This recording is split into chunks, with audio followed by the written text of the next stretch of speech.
In the grim darkness of the far future, there is only war. The multiverse is a tapestry of infinite realities, each with its own immutable laws. But what happens when a thread from one universe tears through into another, bringing a warrior who has already killed his way through hell itself? What happens when absolute conviction meets a world built on compromise? The answer would be written in demon blood across New York City. In an abandoned subway tunnel beneath Hell's Kitchen, 13 robed figures chanted in languages predating human civilization. Candles flickered around a pentagram drawn in virgin's blood, procured through suffering Mephisto himself had orchestrated. The Demon Lord's cult had worked for months preparing this summoning, calling forth one of his lieutenants to establish a new foothold in the mortal realm. The barriers between dimensions thinned as reality began to tear. Then something went catastrophically wrong. The portal exploded outward with emerald fire. Not the crimson flames of Mephisto's domain, but argent, energy from a hell dimension the Marvel Universe had never encountered. A creature stumbled through, shrieking in a language of pure agony. It stood 8 feet tall, flesh melted and reformed across cybernetic implants, horns jutting from a skull that had been shattered and rebuilt a dozen times. An imp from the Doom dimension, fleeing something far worse than any death it could imagine. It managed 3 steps before the super shotgun blast turned its torso into red mist. The Doomslayer stepped through the portal as it collapsed behind him. The Praetor's suit's emerald plating caught the candlelight, ancient sentinel technology humming with barely contained violence. His visor scanned the tunnel. 13 heat signatures, human elevated cortisol levels indicating fear. Good. They should be afraid. The cultists screamed. Some ran, others dropped to their knees, babbling prayers to Mephisto for protection. The Slayer's response was to rack the super shotgun and begin moving forward. What followed wasn't a fight. It was extermination. The first cultist died before he'd made it 10 feet, buckshot reducing his spine to fragments. The second tried to summon hellfire. The Slayer caught his wrist, twisted until bones snapped, and put the chain gun spinning barrels against the man's chest. The brief burst painted the subway wall with viscera. These weren't innocents. They'd sold their souls, murdered to fuel their rituals, and opened doorways for demons. In the Slayer's universe, that earned one response. The remaining cultists scattered into the tunnel network. The Slayer's HUD tracked their heat signatures through concrete and steel. One by one, the signatures winked out, accompanied by distant screams and the thunder of his arsenal. A plasma rifle shot melted through a support beam, and the cultist hiding behind it. The chainsaw roared to life, tearing through another who'd pressed himself into an alcove, thinking darkness would save him. 7 minutes after his arrival, silence returned to the tunnels.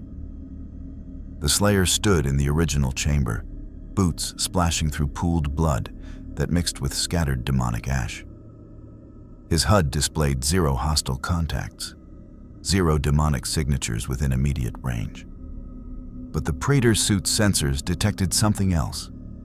Trace amounts of sulfur and brimstone coating the entire city above him. Thousands of signatures. This world was infested. He loaded a fresh shell into the super shotgun and headed for the surface. The Slayer emerged from a maintenance tunnel into Hell's Kitchen at 2:47 a.m. The streets were empty except for a homeless man who took one look at the armored figure covered in blood and ash, then quietly walked in the opposite direction. Smart. The Slayer's helmet HUD immediately began cataloging atmospheric data. The air here tasted wrong, not the pure corruption of his hell, but layers of supernatural taint. Old magic, fresh demon presence, soul contracts woven into the fabric of reality itself. His suit's scanner pinged. Demonic signature, 3 blocks north, strong enough to register through dimensional interference. The Slayer began walking, his heavy footfalls echoing off brownstone apartments. He didn't run. Demons ran. He was inevitable. Across the city, in the Sanctum Sanctorum, Dr. Strange's eyes snapped open. He'd felt the dimensional breach, a tear unlike anything in his experience. The energy signature was divine in nature, but soaked in violence that made the dark dimension feel gentle by comparison. Wong appeared in the doorway, already dressed. "You felt it too," Strange said, rising from his meditation. The eye of Agamotto pulsed with warning light. "Something came through," Wong confirmed. "The London Sanctum reports Mephisto's domain is in unprecedented turmoil. His entire eastern seaboard network just went silent." Strange opened a portal to Hell's Kitchen, stepping through into a rooftop overlook. What he saw below made him hesitate. The armored figure moved with purpose, stopping at a building the Sanctum had been monitoring for weeks. A known demon nest operating under Mephisto's protection, technically legal under the supernatural accords. Before Strange could call out, the figure raised a weapon unlike any human technology. The BFG 9000 charged with a sound like reality screaming. Emerald energy coalesced into a sphere of pure annihilation. The Slayer fired. The building didn't explode. It ceased to exist. The BFG's payload vaporized everything demonic in its path. And in Marvel's reality, where humans had made deals with demons, where possessions were common, the blast tore through 14 human hosts and extracted the infernal entities within before obliterating them at the molecular level. The building's structure, untouched, stood empty. 37 demons, destroyed in 1.3 seconds. "Dear God," Wong whispered. The Slayer's HUD registered 2 new heat signatures on the rooftop above. His helmet turned, visor locking onto Strange and Wong. For a moment, the Sorcerer Supreme stared into that emotionless green glow and felt something he hadn't experienced since facing Dormammu. The absolute certainty that he was looking at something that could not be reasoned with, bargained with, or stopped through conventional means. Then the Slayer turned away. His scanner had detected another demonic signature. He had work to do. Strange watched the armored figure disappear around a corner, then looked at Wong. "Summon the Avengers and find out where Mephisto is hiding. Something tells me he's about to have a very bad night." 3 blocks away, Frank Castle lowered his binoculars.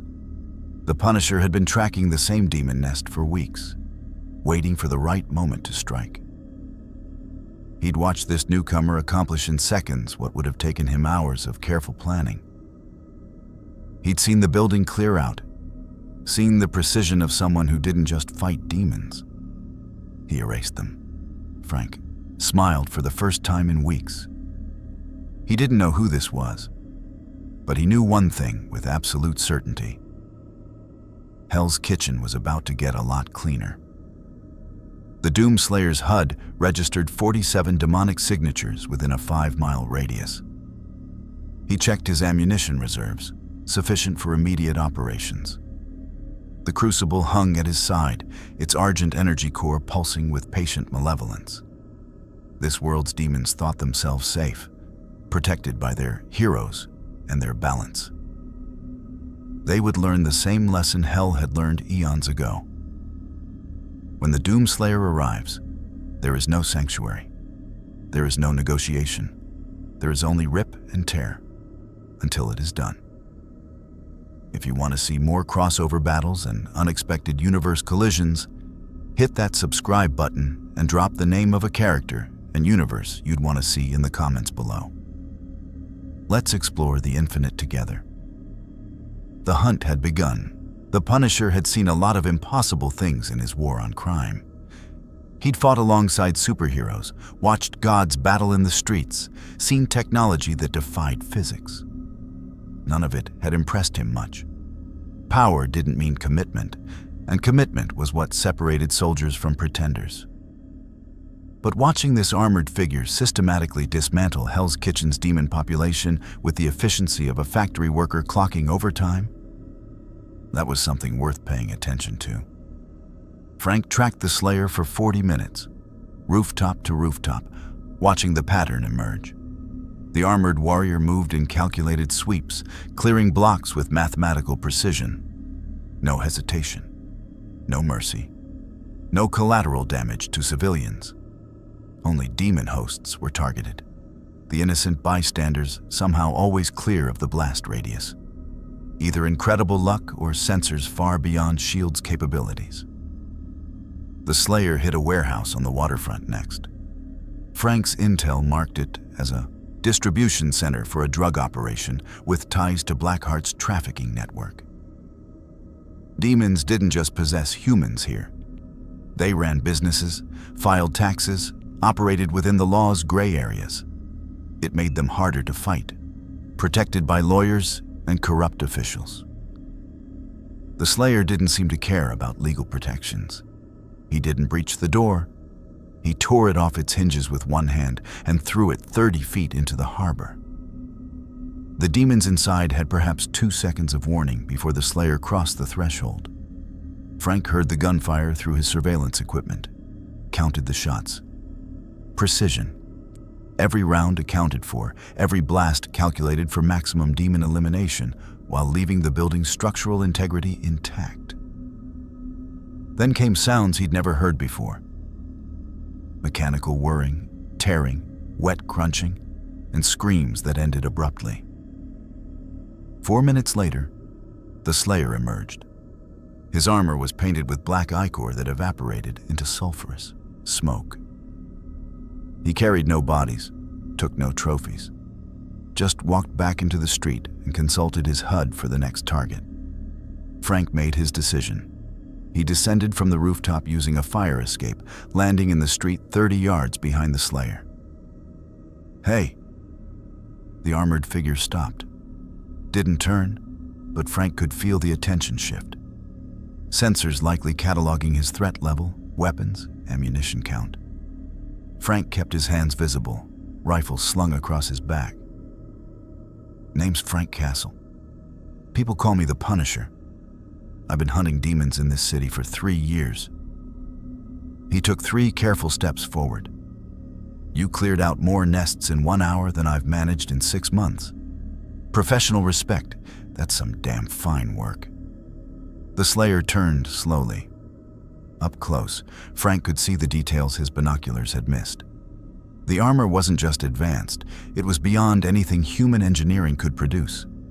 Scratches and dents spoke of battles against forces that should have crushed the wearer. Yet here he stood, unbroken. The visor's green glow fixed on Frank with an intensity that made his combat instincts scream danger. Frank stood his ground. "I'm guessing you're not from around here. Different dimension, maybe? We get that sometimes. But you hunt demons, and that makes you either an idiot or someone who knows what they're doing. You don't strike me as an idiot." No response. The Slayer's hand rested on what looked like a sword hilt. Except the blade was absent, just a handle with strange glowing mechanisms. "I've got intel on every demon operation in a 20-block radius," Frank continued. "Mephisto's network runs deep here. He's got protection, deals with politicians, heroes who think demons can be managed. They'll try to stop you. I can help you find the nests before they mobilize against you." The Slayer stared at him for another moment. Then, without a word, he turned and began walking toward the next signature on his HUD. But he didn't shoot Frank, didn't dismiss him. After 5 steps, the Slayer paused, helmet turning slightly. An invitation. Frank Castle smiled grimly and followed. Maybe this night would be productive after all. They hit 3 more locations together. Frank called out intel. How many demons? How many human hostages? Structural weaknesses? The Slayer processed the information with inhuman efficiency, adjusting his approach accordingly. At a nightclub serving as a soul-harvesting front, Frank watched the Slayer switch from explosive ordnance to precision plasma fire, burning through demon skulls while leaving the drugged civilians unconscious but alive on the dance floor. "You've done this before," Frank observed as the Slayer performed what he could only describe as a glory kill, grabbing a demon by its horn, twisting its head completely around, then driving his fist through its chest to rip out something glowing that he crushed in his palm. The demon's essence scattered like dying embers, and Frank noticed the Slayer's armor indicators briefly pulse brighter. "That's not just killing.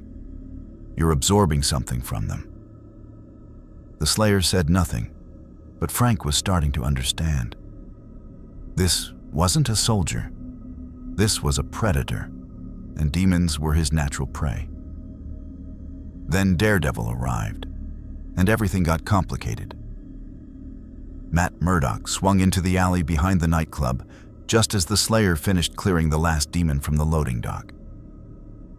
The man without fear had been tracking the disturbances, following the trail of destroyed demon nests and the whispers spreading through Hell's Kitchen's underworld. Something was hunting the hunters, and Matt needed to know if it was targeting only demons or if civilians would be next. What his enhanced senses told him defied explanation. The armored figure's heartbeat was slow, controlled, the rhythm of someone utterly calm despite the carnage surrounding him. But beneath that calm was something else, an anger so ancient and profound it seemed to vibrate through the air itself. Not rage exactly, purpose, single-minded, eternal purpose. "That's enough," Daredevil said, his voice carrying the authority he'd cultivated over years of protecting these streets. "I don't know who you are, but this city has laws. You've killed 17 people tonight." "Demons," Frank interrupted, stepping into view with his rifle. "He killed 17 demons, Red, not people. Hosts are still alive. Checked them myself." "Frank," Daredevil's jaw tightened. "We've had this conversation. Some of those hosts made deals willingly. They're still protected by law. Bullshit law written by demons and the politicians they own." Frank's voice was cold. "You want to play lawyer, Red? Go ahead. But he's doing more good in one night than your legal system's done in years." The Slayer watched the exchange without moving, his HUD tracking both men's vital signs. No elevated aggression from the skull-masked human, ally identified. The horned human showed stress markers, elevated heart rate, defensive posture, not demon. Enhanced human, not hostile, but potential obstacle. "I can't let you continue this," Daredevil said, addressing the Slayer directly. "Hell's Kitchen is under my protection. You want to hunt demons? Fine. But you follow the rules, or you answer to me." The Slayer's response was to turn away and begin walking toward his next target. The conversation was over. He had demons to kill. Daredevil moved to intercept, his billy club extending. "I said..." The Slayer's arm shot out faster than Frank could track, catching Daredevil's wrist mid-swing. The grip was immovable, hydraulic strength backed by something beyond machinery. Daredevil tried to break free, using leverage techniques that had worked on everyone from Kingpin to the Hands ninjas. The Slayer didn't budge. Slowly, deliberately, he pushed Daredevil's arm down, forcing him to lower his weapon. Matt's radar sense showed him the truth. This being could snap his arm like a twig, could cave in his skull with one punch, could end him before his enhanced reflexes even registered the attack. But there was no killing intent. Just dismissal, like swatting away an insect. The Slayer released him and continued walking. "Jesus Christ, Red," Frank said quietly. "That could have gone a lot worse. Take the win. He didn't kill you." Daredevil stood in the alley, listening to the heavy footfalls fade into the distance, and felt something he rarely experienced: uncertainty. His entire approach to protecting Hell's Kitchen relied on criminals fearing him, on maintaining control through intimidation and superior skill. This warrior feared nothing, answered to no one, and possessed power that made Daredevil's abilities look like party tricks. "We need to call the Avengers," Matt said finally. "Yeah," Frank agreed. "You do that. I'm going to make sure he hits the right targets." He checked his rifle and headed after the Slayer. Finally got a partner who actually commits to the mission. Matt listened to Frank's heartbeat fade, then pulled out his phone. This was beyond street-level heroics now. This was something that required gods and super soldiers. He just hoped they could stop this warrior before his crusade against demons became something worse. In the tunnel network beneath their feet, something stirred. The demons had felt their brothers die, felt the terror ripple through Mephisto's network. They'd sensed something they'd never experienced in Marvel's reality. True extinction-level fear. Their lord had sent urgent orders: observe, identify, report. Do not engage. They watched through sewer grates as the armored figure walked past, and they understood why Mephisto was afraid. This wasn't a hero who would imprison them, or a sorcerer who would banish them, or a warrior who would kill them in fair combat. This was something that had been killing demons for so long. It had become something more than human, more than mortal, more than death itself. This was their apocalypse, and it had come to Marvel's Earth. The Slayer's HUD showed 39 demonic signatures remaining in his immediate operational area. Dawn was 3 hours away. He increased his pace. There was work to do. The Sanctum Sanctorum's main chamber thrummed with defensive enchantments as Dr. Strange prepared for contact with the unknown threat. Wong had already briefed the available Avengers.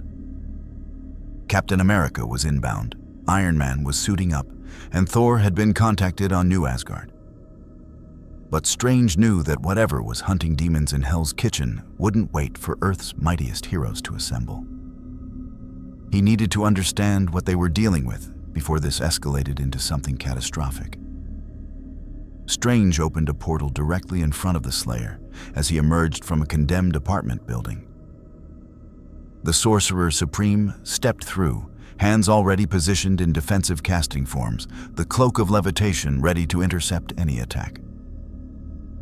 "I am Dr. Stephen Strange, Sorcerer Supreme and Protector of this reality," he announced, his voice carrying the weight of authority that had negotiated with cosmic entities.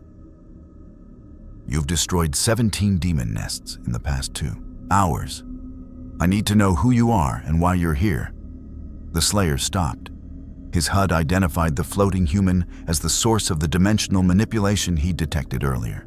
Threat assessment, high, energy signature, unknown origin, powerful, potentially hostile. The Slayer's hand moved to his super shotgun. "Wait." Strange raised a hand, noting the aggressive movement. "I'm not your enemy. I also fight demons. I've been protecting Earth from supernatural threats for years. But you're disrupting carefully maintained balances. Mephisto's network isn't just evil. It's part of a larger cosmic structure. If you destroy it without understanding the consequences..." The Slayer fired.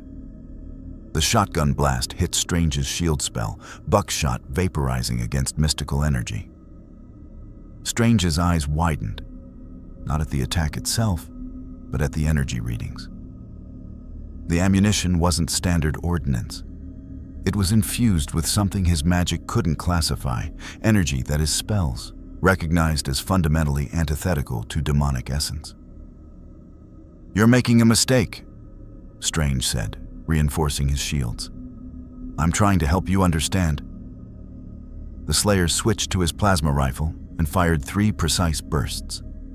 Strange's shields held, but he felt them strain. This wasn't magic, wasn't technology in any conventional sense. The weapon seemed designed specifically to overcome supernatural defenses. Strange launched a binding spell, crimson bands of Cyttorak materializing to restrain the armored figure. The Slayer tore through them like tissue paper. The bands, which had held beings like the Hulk, shredded against his armor's enhancements. He didn't slow down, walking forward through Strange's defenses as if they were theater curtains. Strange shifted tactics, opening a portal beneath the Slayer's feet to relocate him. Standard procedure for uncooperative combatants. The Slayer fell through, emerged on a rooftop 3 blocks away, landed in a crouch, immediately checked his HUD, identified Strange's portal signature, and fired a rocket directly back through the closing dimensional gateway. Strange barely dodged as the explosion tore through his portal and demolished part of his sanctum's antechamber. Wong appeared, hands glowing with defensive magic. "Stephen, what in the 7 suns?" "He's not interested in talking," Strange said grimly. He opened another portal, this time prepared for retaliation. "And his weapons can damage the sanctum's structure. We need a different approach." The Slayer had already moved on. His sensors had detected a stronger demonic signature 6 blocks west. A stronger concentration than the scattered nests he'd been clearing. Priority target. The floating magic user wasn't demon-tainted, just an obstacle. Obstacles could be navigated around or through. His mission was clear. Strange followed via portal, appearing on a rooftop parallel to the Slayer's path.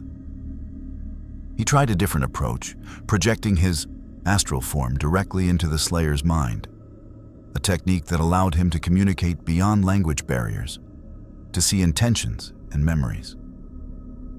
It was like diving into a star going supernova. Strange's astral form recoiled from the sheer intensity of what he encountered. This wasn't a mind. It was a weapon that had once been a man, forged in suffering beyond comprehension, tempered in rage that had burned for eons. He saw flashes, demons beyond counting, hell dimensions laid waste, betrayal, loss, and an oath sworn before divine beings to never stop, never rest, never show mercy until every demon across every reality was annihilated. And beneath it all, a blessing or a curse. From something that felt almost angelic, but twisted through violence into something new.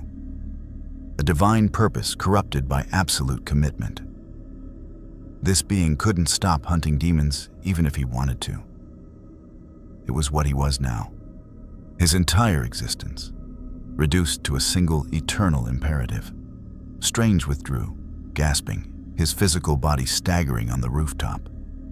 Wong. He's not just a demon hunter.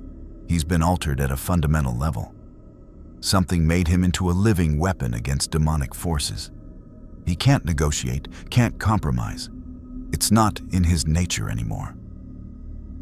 Then we contain him, Wong suggested. Mirror dimension, he'll break out. Did you see what he did to the bands of Cyttorak? Strange watched the Slayer enter the building his sensors had marked. His equipment and enhancements are specifically designed to overcome supernatural barriers. Whoever created him understood dimensional magic intimately. The building the Slayer entered was a high-rise in Manhattan's financial district. Strange's mystical senses had been monitoring it for months. A legitimate investment firm by day, but the senior partners were demons serving Mephisto, using insider trading fueled by precognitive damnation contracts. Technically legal, technically protected under the supernatural accords that prevented wholesale demon purges. The Slayer didn't care about accords. Strange portaled into the building's lobby just as the carnage began on the 40th floor. He could hear it. Not just gunfire, but sounds that defied description. Tearing, crunching, demonic screams cut short with brutal efficiency. The building's security systems went haywire as whatever sensors the Slayer possessed identified every demon in the structure. A possessed security guard rushed past Strange, terror overriding demonic control. "There's a demon in the building," the guard gasped, not recognizing the irony. "It's killing everyone." "You're the demon," Strange said quietly, casting a separation spell. The infernal entity shrieked as it was forcibly ejected from its host, who collapsed unconscious but alive. The demon tried to flee through the ventilation system. A plasma bolt from 40 floors up tracked it through solid matter and vaporized it mid-escape. Strange's eyes widened. He can track them through the building itself. His sensors are that precise. The elevator dinged. The Slayer emerged, his armor's paint job now featuring considerably more demonic ichor. He saw Strange, saw the separated demons smoking on the lobby floor, processed the scenario in milliseconds. The magic user separated demon from host without killing the human. Acceptable methodology. Still an obstacle to efficient operations, but not demonic, not corrupt. The Slayer's HUD showed 17 demonic signatures remaining in the building's upper floors. He turned toward the stairs. Elevators were tactical weaknesses, and began ascending. "Please," Strange called out, following. "Just listen for 1 minute. I know you're hunting demons. I've seen your memories. I know what they did to you, to your world. But this reality is different. We have systems in place. Kill Mephisto's entire network in one night, and you'll create a power vacuum. Dormammu will capitalize on it. Chthon will move in. You'll start a Hell-Lord war that could consume this entire dimension." The Slayer paused at the stairwell door. His helmet turned slightly, acknowledging Strange's presence. Then he opened the door and continued upward. Political considerations were meaningless. Demons existed here. Therefore, demons would die here. The consequences were irrelevant. Strange stood in the lobby, feeling the futility of the situation crystallize. This warrior wasn't evil. In his own way, he was utterly righteous. But his righteousness was so absolute, so uncompromising, that it threatened the delicate balance Strange had spent years maintaining. Earth's supernatural community operated on treaties, on carefully negotiated truces that prevented hell from invading en masse. This warrior would shatter those treaties through sheer violence and the chaos that followed. His phone buzzed. "Captain America?" "Strange, I'm 5 minutes out. Stark's with me. What's the situation?" "The situation," Strange said slowly, listening to plasma rifle fire echo through the building's upper floors, "is that we have a zealot with the power to back up his convictions. He won't negotiate. He won't stop. And I'm not sure we should make him." Silence on the other end. Then, "Explain." "Every demon he's killed tonight? Mephisto's network, drug dealers, human traffickers, soul merchants, the worst of the worst. He's done more to clean up Hell's Kitchen in 3 hours than we've managed in 3 years.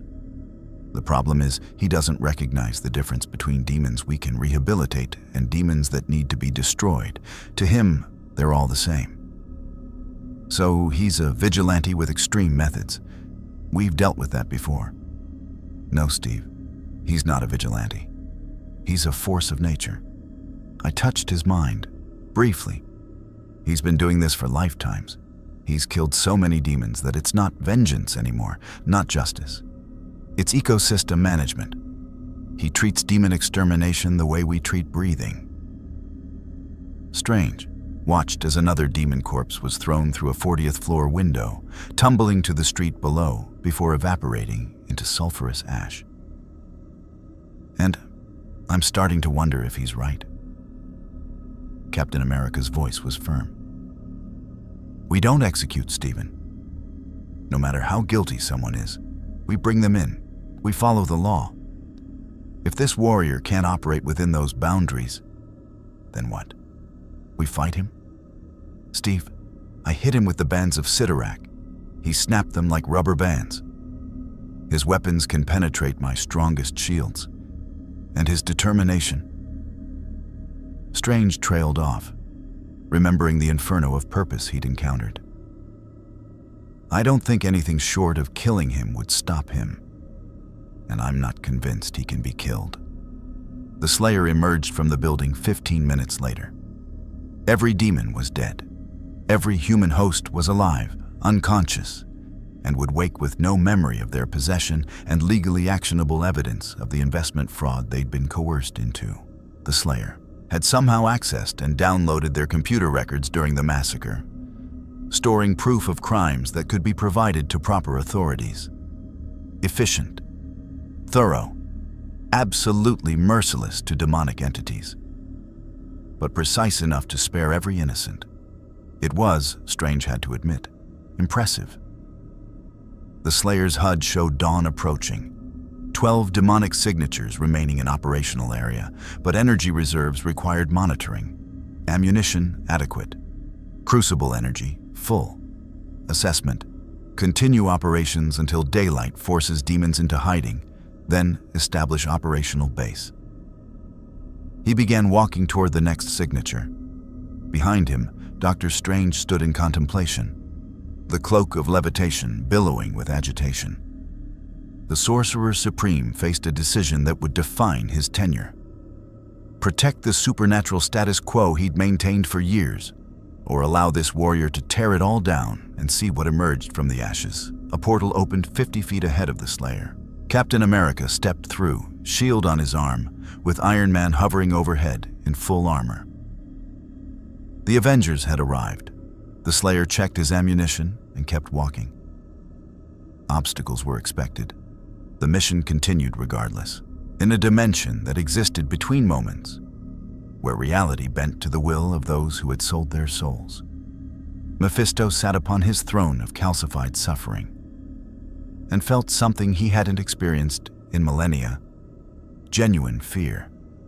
The throne room stretched into impossible distances, walls lined with contracts written in blood, each one representing a soul claimed, a deal struck, a victory over mortal foolishness.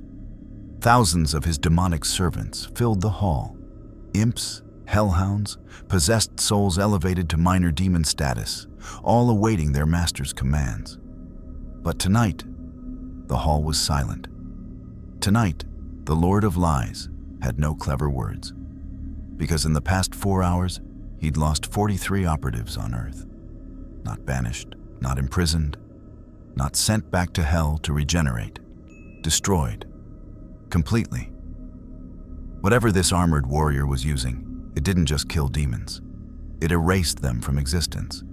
No resurrection, no reformation from infernal essence. Gone. Blackheart materialized beside the throne, his son's face twisted with fury. Father, give me permission to manifest on Earth. I'll tear this insect apart myself.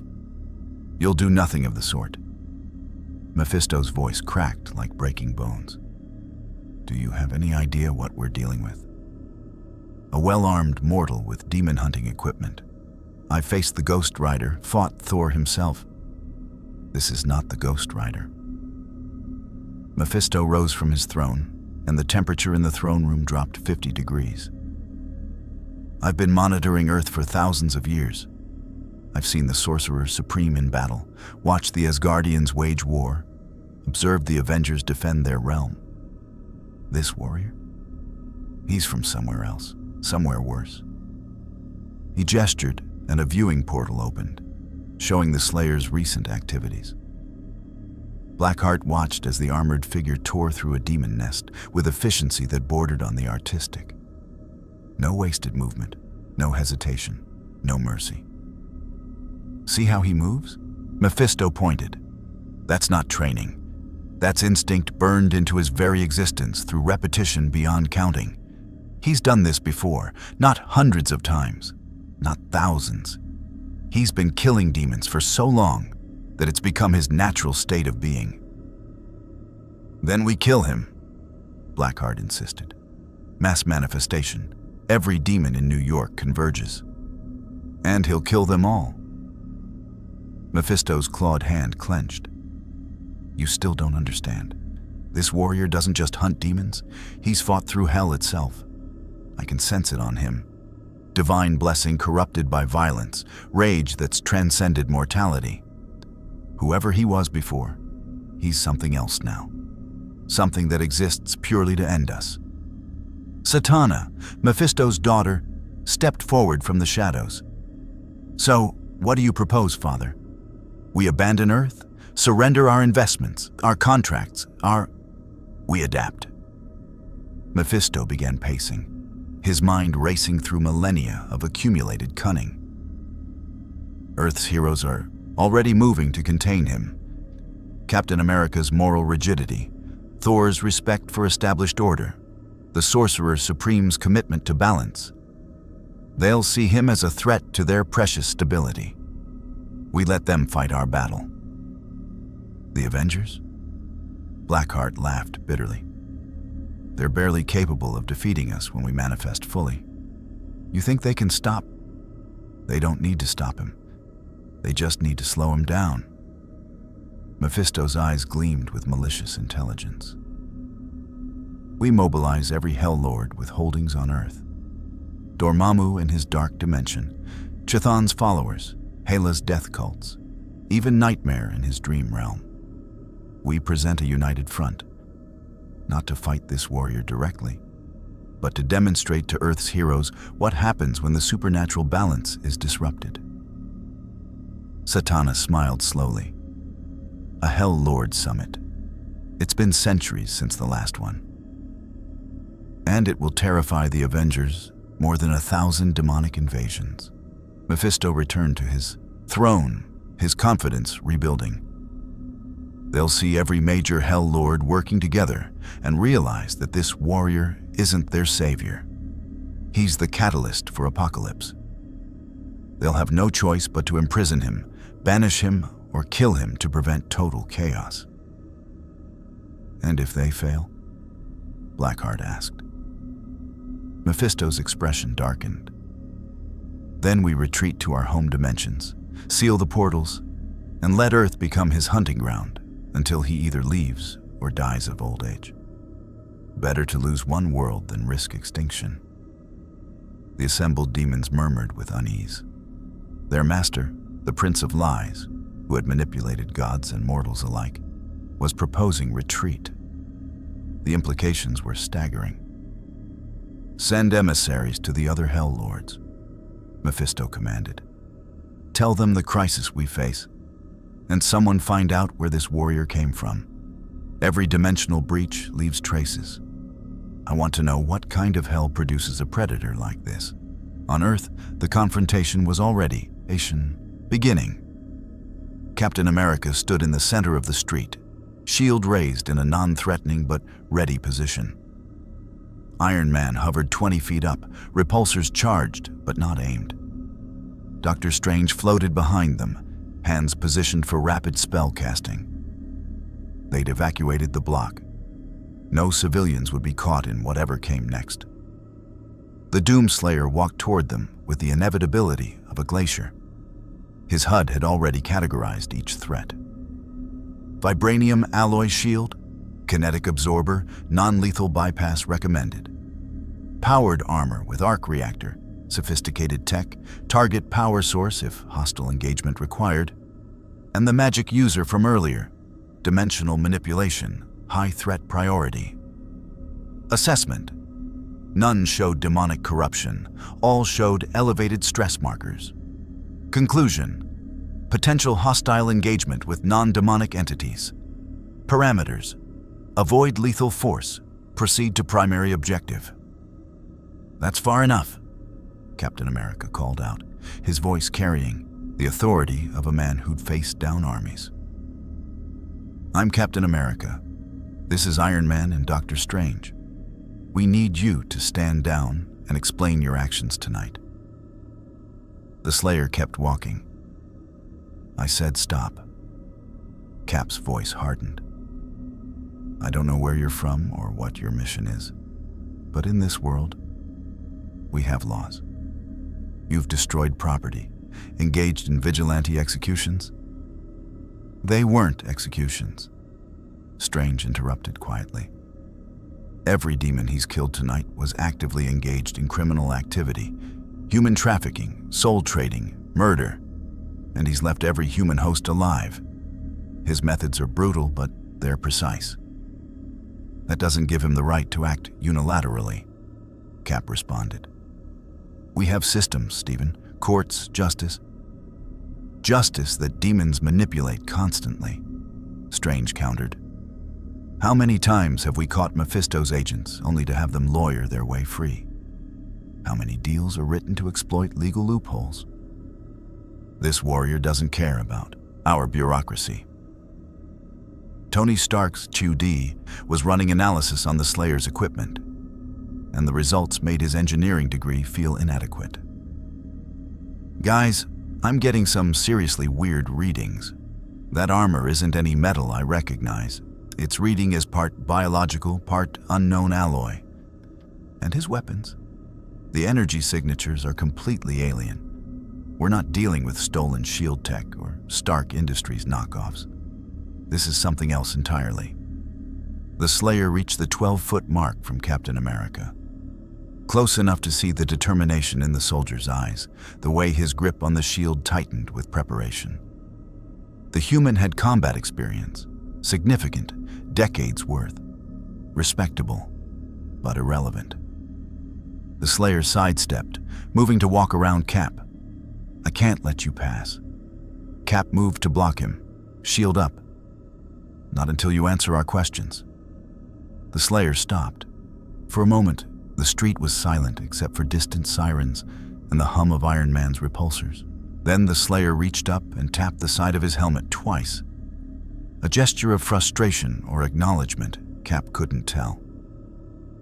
The helmet speakers activated, and a sound emerged. Not words. A low, gravelly exhale that might have been a sigh of infinite patience worn thin. Then he moved. Cap barely registered the motion before the Slayer's hand clamped onto his shield. The strength behind the grip was immediately apparent.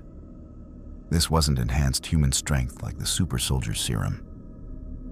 This was something beyond that, powered by technology and something else Cap's instincts couldn't identify. The Slayer pulled, and Cap went with it rather than fight the leverage, rolling with the motion to maintain control. Engaging. Tony fired a repulsor blast at low power, meant to stagger, not injure. The beam hit the Slayer's chest plate and scattered like water hitting diamond. Okay, raising output. The Slayer's equipment flare launcher fired a burst of some kind of adhesive grenade that struck Iron Man's left repulsor, gumming it instantly. Tony's HUD showed power fluctuations as the substance interfered with the energy flow. What the hell is this stuff? Jarvis, analyze. Analysis inconclusive, sir. The compound is degrading my sensors. Strange cast a binding spell, trying to immobilize the Slayer's legs. The crimson energy wrapped around armored boots and held for exactly 1.3 seconds before shattering. His resistance to magic is increasing. He's adapting to my spell signatures. Cap used the distraction to hook his shield's edge behind the Slayer's knee, a move that had dropped opponents twice this size. The Slayer shifted weight, let Cap's momentum carry through, then grabbed the shield's edge mid-swing. For a brief moment, they were locked in a test of pure strength. Cap's serum-enhanced muscles versus whatever powered the Praetor's suit. Cap lost. The shield was torn from his grip and thrown. Not violently, not as a weapon, simply removed and tossed aside to clatter against a storefront. The Slayer wasn't trying to hurt him, just move past him. Jarvis, full power. Tony's functioning repulsor fired at maximum output, a beam that could punch through reinforced concrete. It struck the Slayer's shoulder and pushed him back 3 feet, boots scraping against asphalt. But he didn't fall. He leaned into it, armored hand reaching for the plasma rifle maglocked to his back. Don't! Strange shouted, throwing up a shield as the Slayer's weapon came to bear. Steve, Tony, disengage. He's not trying to kill us, but if we keep pushing... The Slayer fired a warning shot, a plasma bolt that sailed between Iron Man and Strange to detonate harmlessly against an evacuated building's wall. The precision was deliberate. He could have hit them both, chose not to. Message delivered. I am capable of lethal force. I am choosing restraint. Do not force escalation. Cap retrieved his shield, breathing hard. We can't let him continue. Whatever. His mission is demon extermination, Strange said. And he's been doing it so long that nothing else matters to him. Steve, I've seen his mind. This isn't a phase, isn't a vendetta. It's his entire existence. Stopping him would be like asking the ocean to stop being wet. Then we contain him until we figure out what to do. Tony's armor showed impact damage from where the Slayer had gripped it. He's strong, but the three of us can... Thunder cracked across the sky. Lightning illuminated the street as Thor descended, Mjolnir crackling with power. The God of Thunder landed between the Slayer and the Avengers, his presence commanding immediate attention. I felt the disturbance from New Asgard, Thor announced, his voice carrying godly authority. Strange's message spoke of a warrior from another realm hunting demons. Is this the one? The Slayer's HUD registered the new arrival. Unknown energy signature, massive power reading, divine origin detected. The armored warrior studied Thor for a moment. Noted the hammer, the lightning, the bearing of someone accustomed to battle. Another god. This realm had many. Thor studied the Slayer in return, his centuries of combat experience reading stance, equipment, readiness. I have fought alongside many warriors in my long life. I recognize a soldier when I see one, but I also recognize when someone has stepped beyond battle into something darker. What are you, traveler? The Slayer said nothing. His HUD pinged, demonic signature, 9 blocks northeast, moving toward civilian population. His mission continued.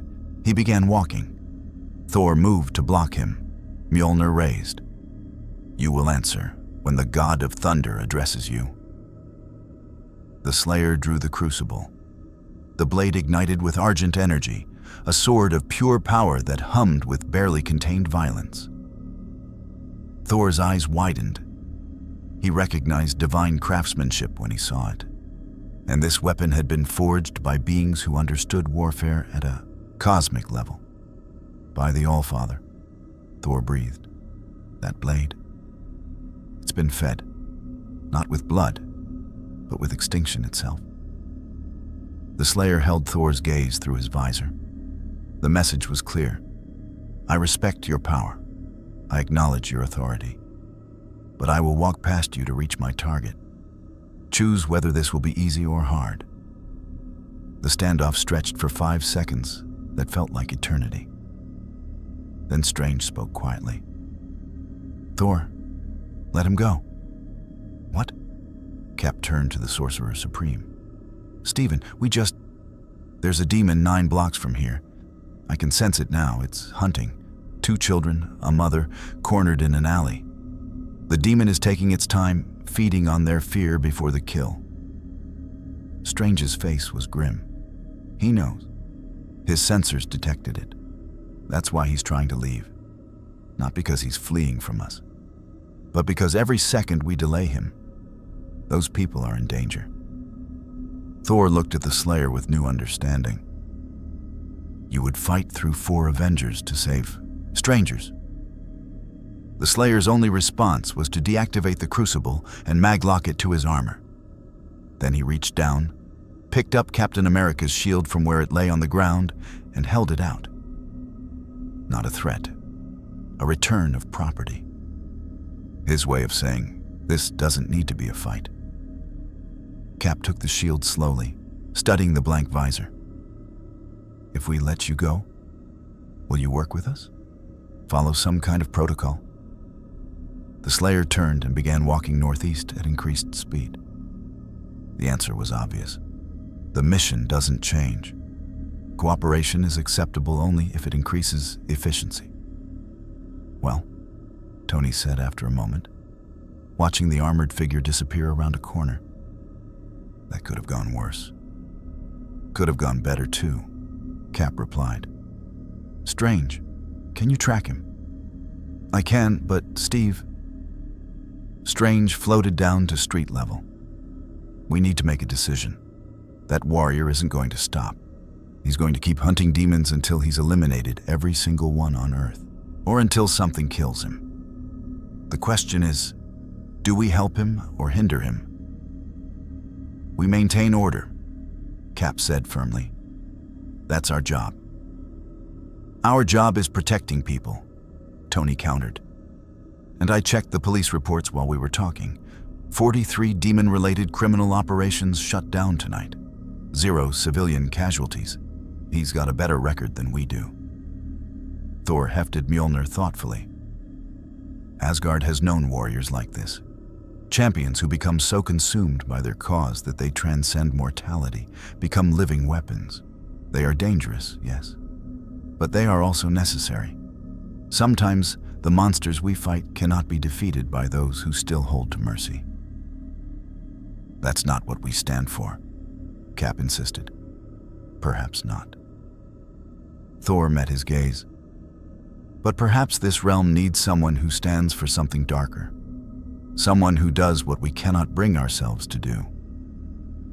In his throne room, Mephisto watched the exchange through his scrying portal and smiled coldly. Perfect. The Avengers were divided. Now all he needed to do was push them further apart and ensure that when the Hell Lord Summit manifested, the heroes would have no choice but to see this warrior as the greater threat. The game was just beginning. The Slayer reached the alley in 90 seconds flat, his boots pounding pavement with mechanical precision. He had painted the scene in thermal overlay. 3 human signatures huddled behind a dumpster, elevated heart rates indicating terror. 1 demonic signature, bipedal form, elevated temperature suggesting active manifestation rather than possession. Pure demon. No human host to preserve. The demon had the family cornered. It stood 7 feet tall, flesh like burned leather stretched over too many bones, eyes glowing with malevolent hunger. This wasn't one of Mephisto's sophisticated operatives. This was a hunter demon, something that had slipped through during the chaos of the night's purge, now indulging in its nature. Please, the mother begged, shielding her children behind her. Please, we don't have anything. I don't want your possessions, the demon rasped, its voice like grinding metal. I want your fear, your pain, your... The super shotgun blast removed its head. The demon's body stood for a moment, headless, before collapsing into ash. The Slayer stepped into the alley, shotgun smoking, and scanned for additional threats. His HUD showed clear. He lowered the weapon and approached the family. The mother screamed, pulling her children closer. The Slayer stopped, understanding the reaction. To civilians, he looked as monstrous as what he hunted. He reached to his belt, pulled out a flare, standard equipment for marking extraction zones, and ignited it.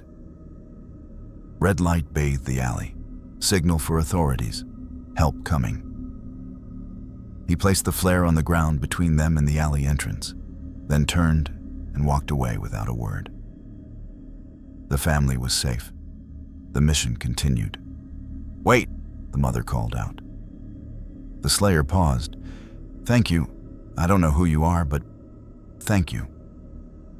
He didn't turn around. Gratitude was unnecessary. He hunted demons. Humans survived. That was the equation. Always had been. He continued walking, his HUD all ready, tracking the next signature. Behind him, Iron Man descended into the alley, repulsors still charged. Ma'am, are you hurt? Did he? He saved us, she said, clutching her children. That thing was going to kill us, and he He just appeared and killed it instead. Tony's faceplate retracted, showing his confusion. He didn't threaten you? Didn't demand anything? He protected us? She looked at where the Slayer had disappeared. Whatever he is, he's not our enemy. Tony activated his comms. Cap, you're going to want to hear this. Across the city, in a luxury penthouse that served as a front for one of Mephisto's most profitable soul-trading operations, alarms screamed. The demons inside, 3 higher-tier operatives who'd been managing contracts for corrupt politicians and business leaders, scrambled for defensive positions. They'd heard what was happening across the network. 43 nests destroyed. 43 groups of their brethren erased from existence. He's coming, one hissed, checking the mystical wards they'd reinforced in the past hour. Mephisto's orders are clear. Observe, report, evacuate if he breaches. Coward's orders, another spat. We're warriors of hell, 3 of us against 1 mortal. The window exploded inward as the Slayer's grappling hook yanked him through, glass showering around him as he rolled and came up with the plasma rifle already firing. The first demon took a bolt through the chest and vaporized with a shriek. The second managed to manifest hellfire, hurling it in a wave that should have incinerated anything mortal. The Praetor suit's energy shields flared, absorbing the heat. The Slayer walked through the flames, switched to his chain gun, and opened fire. The demon tried to dodge, superhuman speed carrying it across the room, directly into the path of a rocket the Slayer had fired with his other hand. The explosion painted the walls with ichor. The third demon made the smart choice. It opened a portal to Mephisto's realm and dove through. The Slayer's HUD tracked the dimensional signature, stored the data. Later. First, clear this location. He moved through the penthouse systematically, his sensors detecting hidden compartments. Contracts, soul ledgers, evidence of crimes spanning decades. He activated the Praetor suit's data recording function, documenting everything. Somewhere, authorities who weren't corrupt might be able to use this. His HUD pinged, multiple demonic signatures converging on his location. 7. No, 9. 12. They were grouping, abandoning their strategy of spreading out. Panic behavior. Good, easier to eliminate en masse. The Slayer checked his ammunition. BFG 9000. 1 shot remaining. He'd been conserving it. A dozen demons in close proximity qualified as appropriate usage. He moved to the penthouse's balcony and waited. They came from multiple directions. Rooftops, streets, materializing from small portals. Lesser demons mostly, but 3 larger ones that radiated power suggesting direct connection to a Hell Lord. They surrounded the building, thinking numbers would overwhelm him. The Slayer raised the BFG 9000 and fired. The emerald sphere launched into the air above the building, then detonated. Tendrils of argent energy lanced outward, each one seeking demonic essence with ruthless efficiency.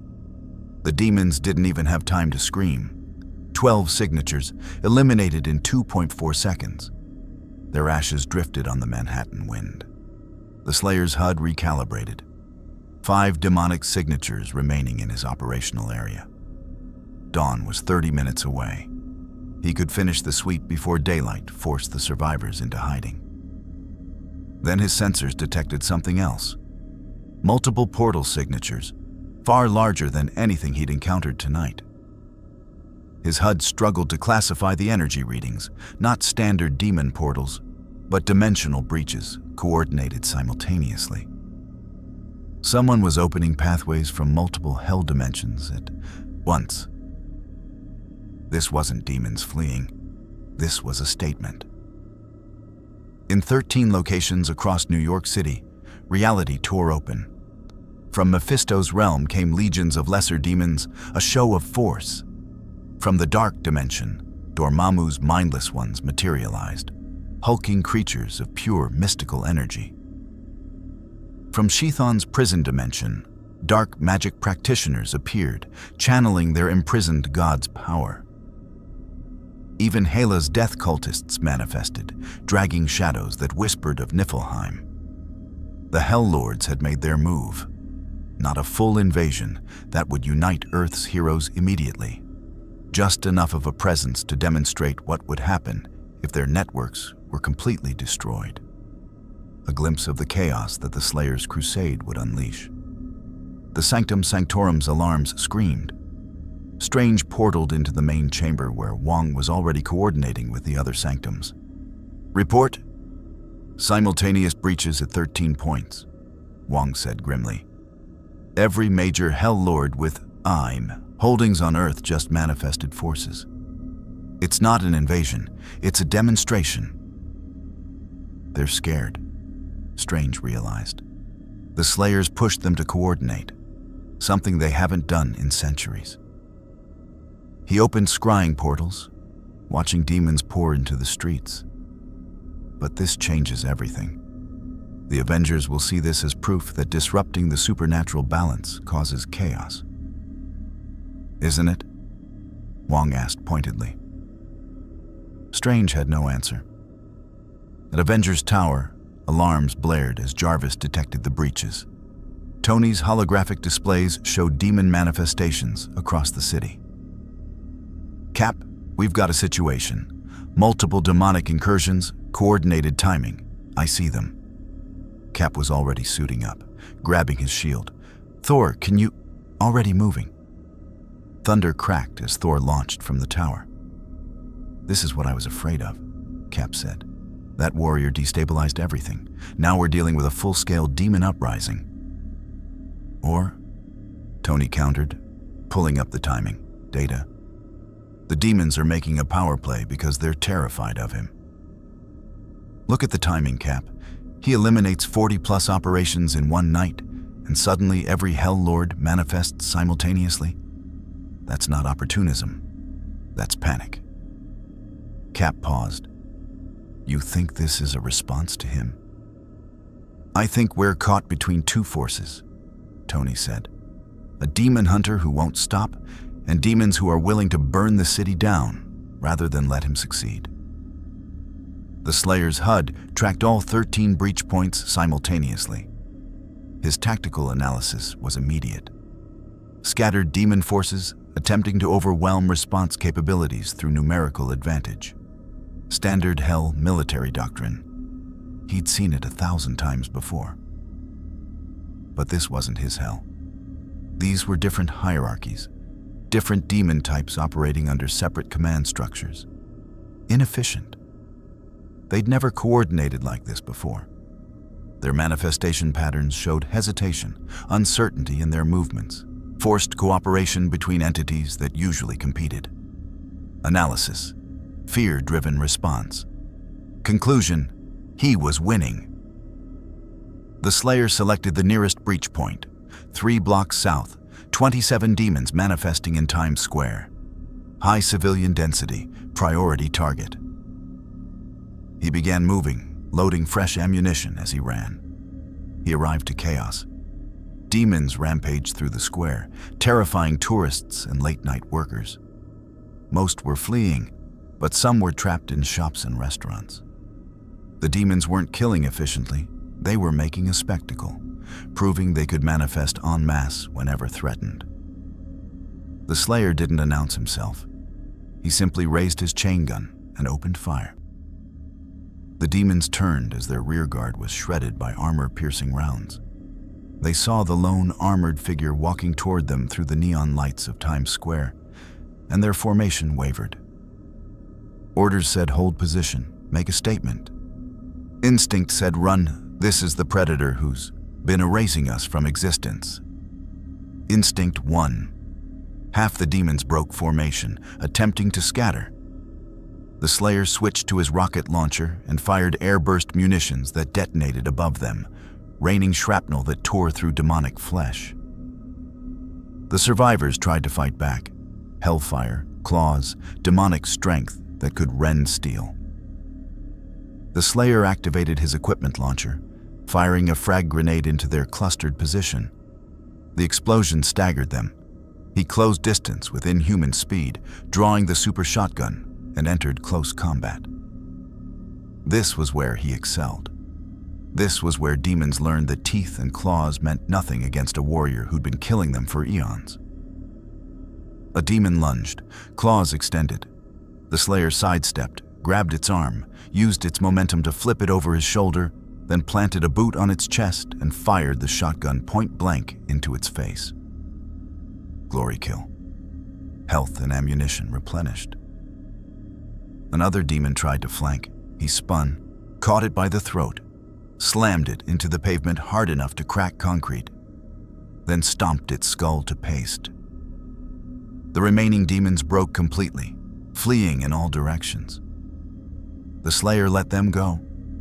Civilians were emerging from hiding, needed to evacuate before he pursued.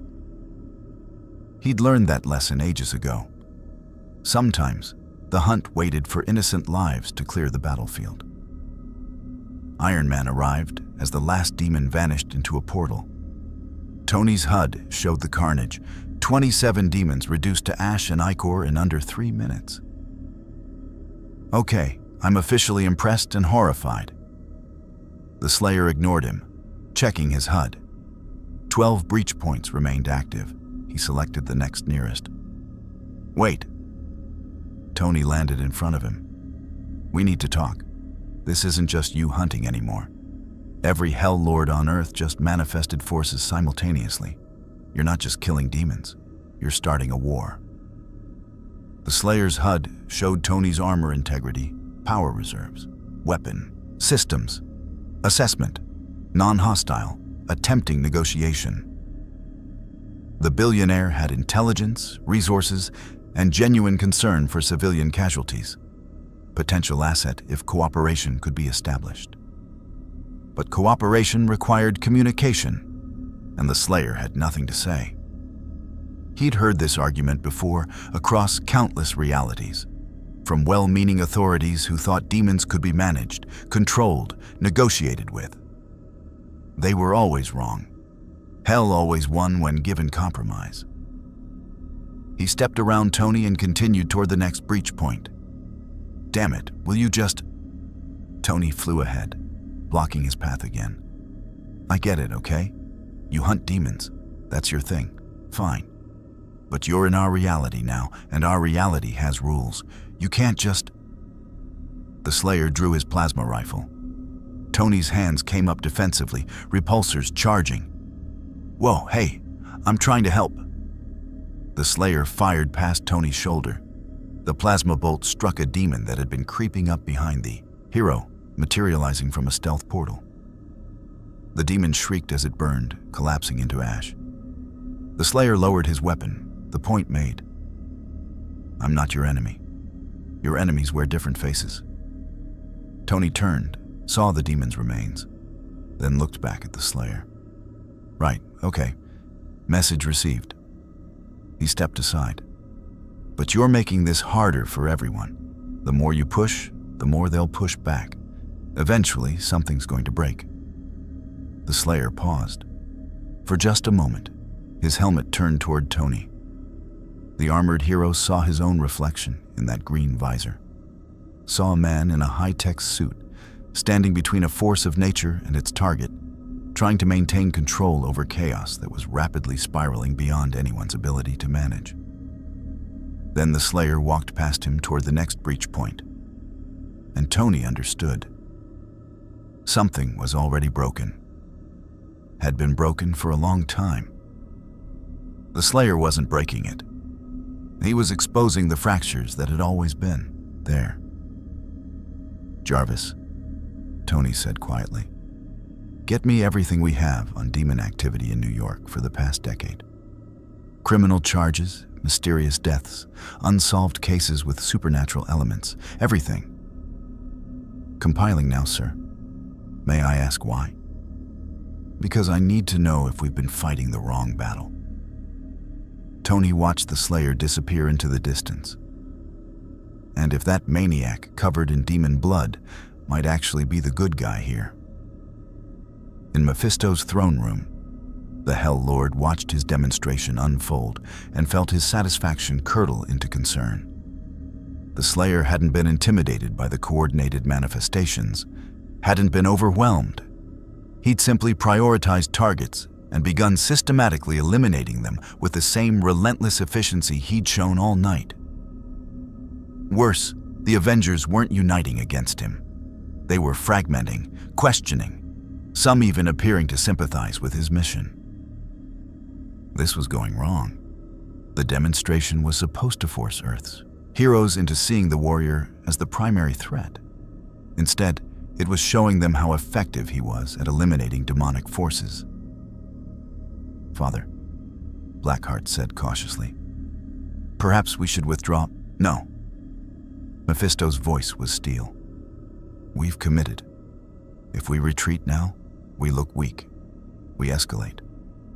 Get me Dormammu. Tell him it's time to manifest personally, not just send his mindless ones. If Earth's heroes won't unite against this warrior through fear of chaos, perhaps they'll unite when they see actual Dimension Lords standing together. That could trigger a full Avengers response. Good. Let them come. Let them see the cost of allowing this warrior to continue his crusade. Let them choose between the stability we've offered and the apocalypse he promises." Mephisto's claws dug into his throne's armrests. "And if they choose him over us, then we make them regret it." The Slayer reached the second breach point, a warehouse district where Chthon's cultists had materialized. His HUD counted 31 hostiles, mostly humans channeling dark magic, with 7 actual demonic entities providing support. He checked the Crucible's charge. Full. This would be quick. The blade ignited with argent energy as he kicked in the warehouse door, and Hell's demonstration became its funeral. The warehouse dissolved into emerald light and screams. The Crucible moved with a blurring, methodical efficiency. Each swing of the argent blade not just killing Chthon's cultists and their demonic puppets, but unmaking them. The ancient dark magic they channeled, magic that could warp minds and rend souls, shattered against the Slayer's divine blessing like glass. Their spells fizzled upon contact with his armor. Their summoned claws broke against his gauntlets. He was not just a warrior. He was a null field against their corruption, a walking negation of everything they represented. In 73 seconds, the warehouse fell silent. Ash drifted in the beams of emergency lights, filtering through broken windows. The Slayer deactivated the Crucible, the blade's hum fading into an oppressive quiet. His HUD showed the next breach point, a library in Greenwich Village, where Hela's death cultists were desecrating ancestral remains to fuel a connection to Niflheim. He turned to leave. "Hold." The voice was raspy, the sound of a motorcycle engine idling over gravel, and it carried a weight of damnation that made the air taste of sulfur and regret.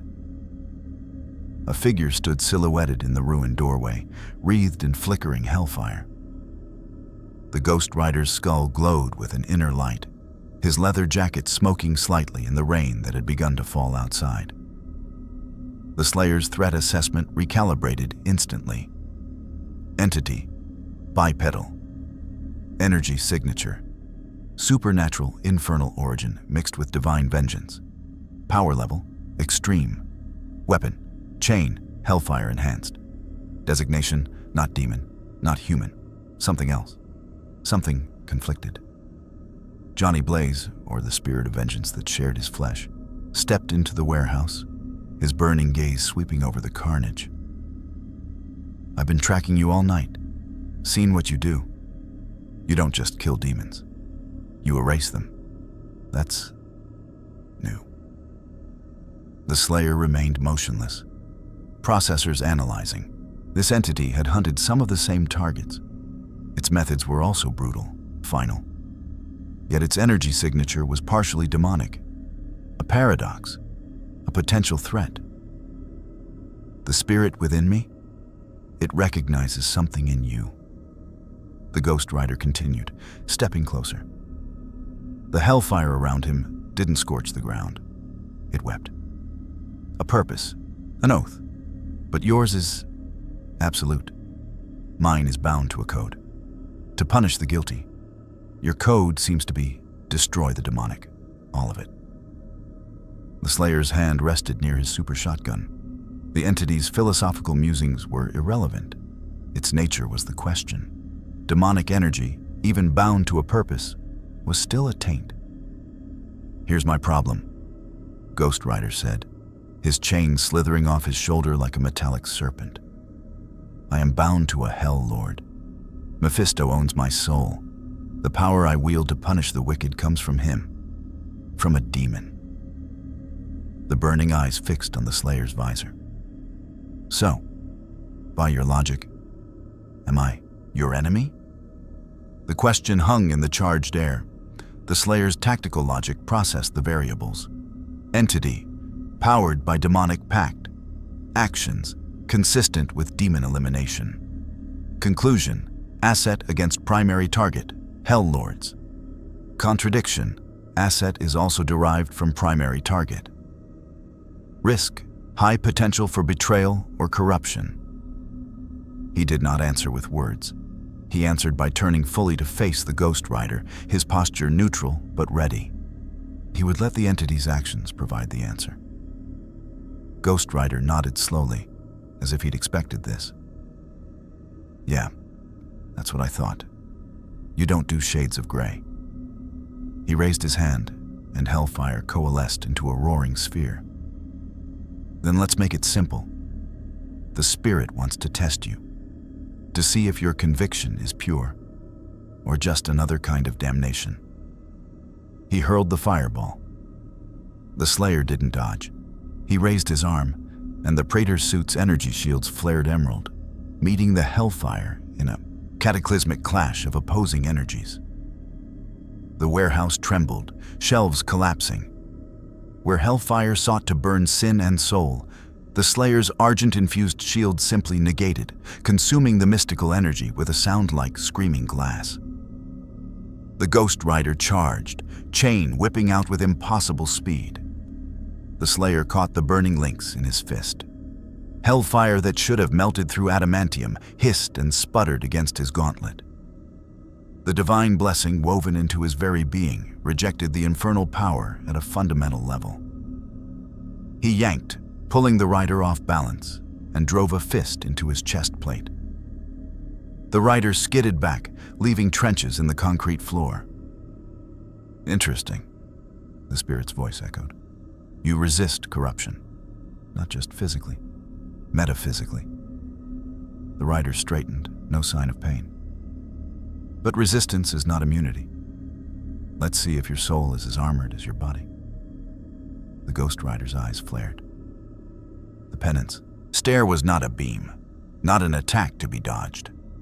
It was an instant, inescapable connection, a forced confrontation with the totality of one's own sins.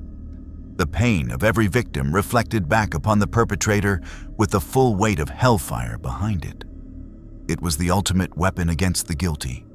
It washed over the Doomslayer and found nothing to punish. The spirit of vengeance recoiled, the flames on its skull guttering in confusion. The penance stare had not failed. It had connected. It had seen. It had traversed an ocean of violence so vast it dwarfed galaxies. It had witnessed the extinction of entire demonic species, the shattering of hell dimensions, battles that raged for millennia. It had felt the rage, the relentless, undying fury. But it had found no guilt, no sin, no victimization of the innocent. Every act of violence, every shred of that immeasurable rage was directed solely and exclusively at the forces of hell.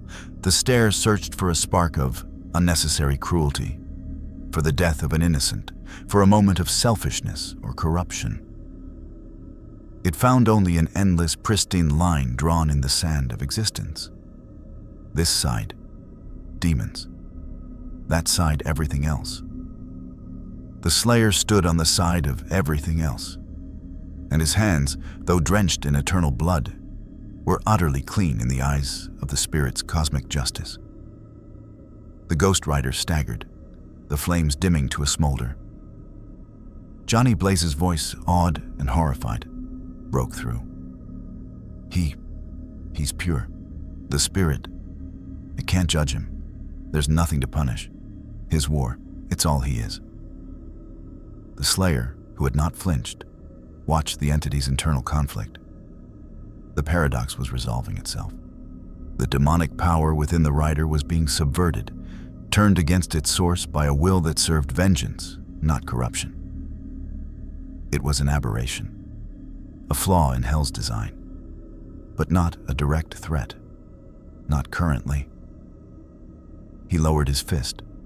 The message was sent. Test concluded. Outcome: no hostility required. The Ghost Rider looked at his own burning hands, then back at the Slayer. You're going to keep going until they're all gone. A statement, not a question. The Slayer gave a single, slow nod. Then you should know, Johnny said, the Spirit's voice merging with his own in grim unity. Your hunt has forced a summit. Mephisto, Dormammu, Chthon, Hela, they're not just sending minions anymore. They're preparing to manifest personally. A united front of Hell Lords hasn't happened since the dawn of this universe. They're going to offer the Avengers a choice. Hand you over, or watch this world become the battleground for a war that will break reality. The Slayer processed this, expected escalation, multiple high-value targets consolidating. Tactical opportunity, eliminate leadership in concentrated engagement. Strategic risk, collateral damage unacceptable in populated area. Solution, draw them to a contained zone. Isolate, exterminate. He accessed the dimensional signature data he'd stored from the fleeing demon earlier, the coordinates to Mephisto's throne room. He projected a holographic map from his wrist gauntlet, highlighting the location. Then he pointed a finger at himself, then at the coordinates. The Ghost Rider understood. You want to take the fight to them, to their home. A grim, fiery smile stretched across the skull. The Spirit approves, but even you can't storm every hell at once. The Slayer tapped his helmet, then made a sweeping gesture across the map of New York, then a fist slamming into the single, highlighted demonic coordinate. The Rider nodded. Lure them here. Make them think you're vulnerable, distracted by their invasions. Then hit the heart. He chuckled, a sound like cracking bones. They'll never see it coming. They think in terms of armies, of deals, of corruption. They don't understand a surgical strike. The Slayer turned to leave, his path once again set. An alliance, of sorts, had been forged not through words, but through mutual recognition of purpose and a successfully passed test. Slayer, Ghost Rider called out. The armored figure paused. When you go to Mephisto's realm, save a piece of him for me. I have a debt to collect. The Doom Slayer offered no promise, no acknowledgement. He simply walked out into the rainy night, his HUD now integrating a new, volatile factor into his strategic calculus. He had a location, he had a plan, and he had, for the first time since his arrival, a target worthy of the BFG's last remaining shot. Across town, the Emergency Avengers Council was in chaos. Footage of the Ghost Rider's confrontation with the Slayer, captured by a S.H.I.E.L.D. drone, played on the main screen. They hadn't seen the penance stare fail, but they'd seen the fight end without a clear victor, with the Rider letting the Slayer walk away. The Ghost Rider just talked, to him, Black Widow said, her voice tight with disbelief. Then let him go? Since when does the Spirit of Vengeance negotiate? Since it encountered something it couldn't punish, Dr. Strange said, his face pale. He'd been monitoring the mystical fallout. The penance stare was used. I felt the backlash. It didn't take. Silence fell over the room. "That's not possible," Captain America stated, but his voice lacked its usual conviction. "It is if the subject carries no guilt," Strange replied. "This warrior, for all his violence, operates with a moral clarity so absolute it defies our understanding.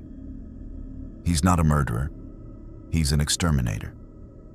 And in his eyes, he's cleaning out a nest of vermin. The spirit of vengeance exists to punish evil against the innocent. It can't touch someone who has never harmed an innocent, no matter how much blood he's spilled." Tony Stark rubbed his temples.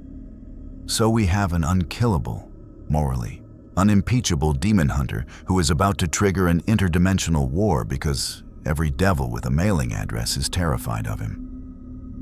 And our usual moral high ground is looking a bit muddy." "Our high ground is the law," Cap insisted. But the words sounded hollow even to him. "The law that lets Mephisto's lawyers get demonic drug lords off on technicalities," Tony shot back. "The law that forces us to treat with monsters because the alternative is cosmic balance. Steve, he's done more actual good tonight, saved more lives, destroyed more genuine evil than any of us have in the past month. Are we really going to stop him because his methods are too effective?" Before Cap could answer, the room's sensors blared. Jarvis's voice was urgent. "Massive dimensional convergence detected. Energy signatures matching Mephisto, Dormammu, Chthon, and Hela are materializing at a single point in Central Park. They are broadcasting a message on all frequencies." The main screen shifted to show Central Park's sheep meadow. The air above it was tearing open in 4 distinct, horrific ways. A crimson rift dripping with contract scrolls, a swirling vortex of dark cosmic energy, a crack leaking runes of primordial madness, and a fissure exhaling the cold of the grave. From each, a figure began to descend.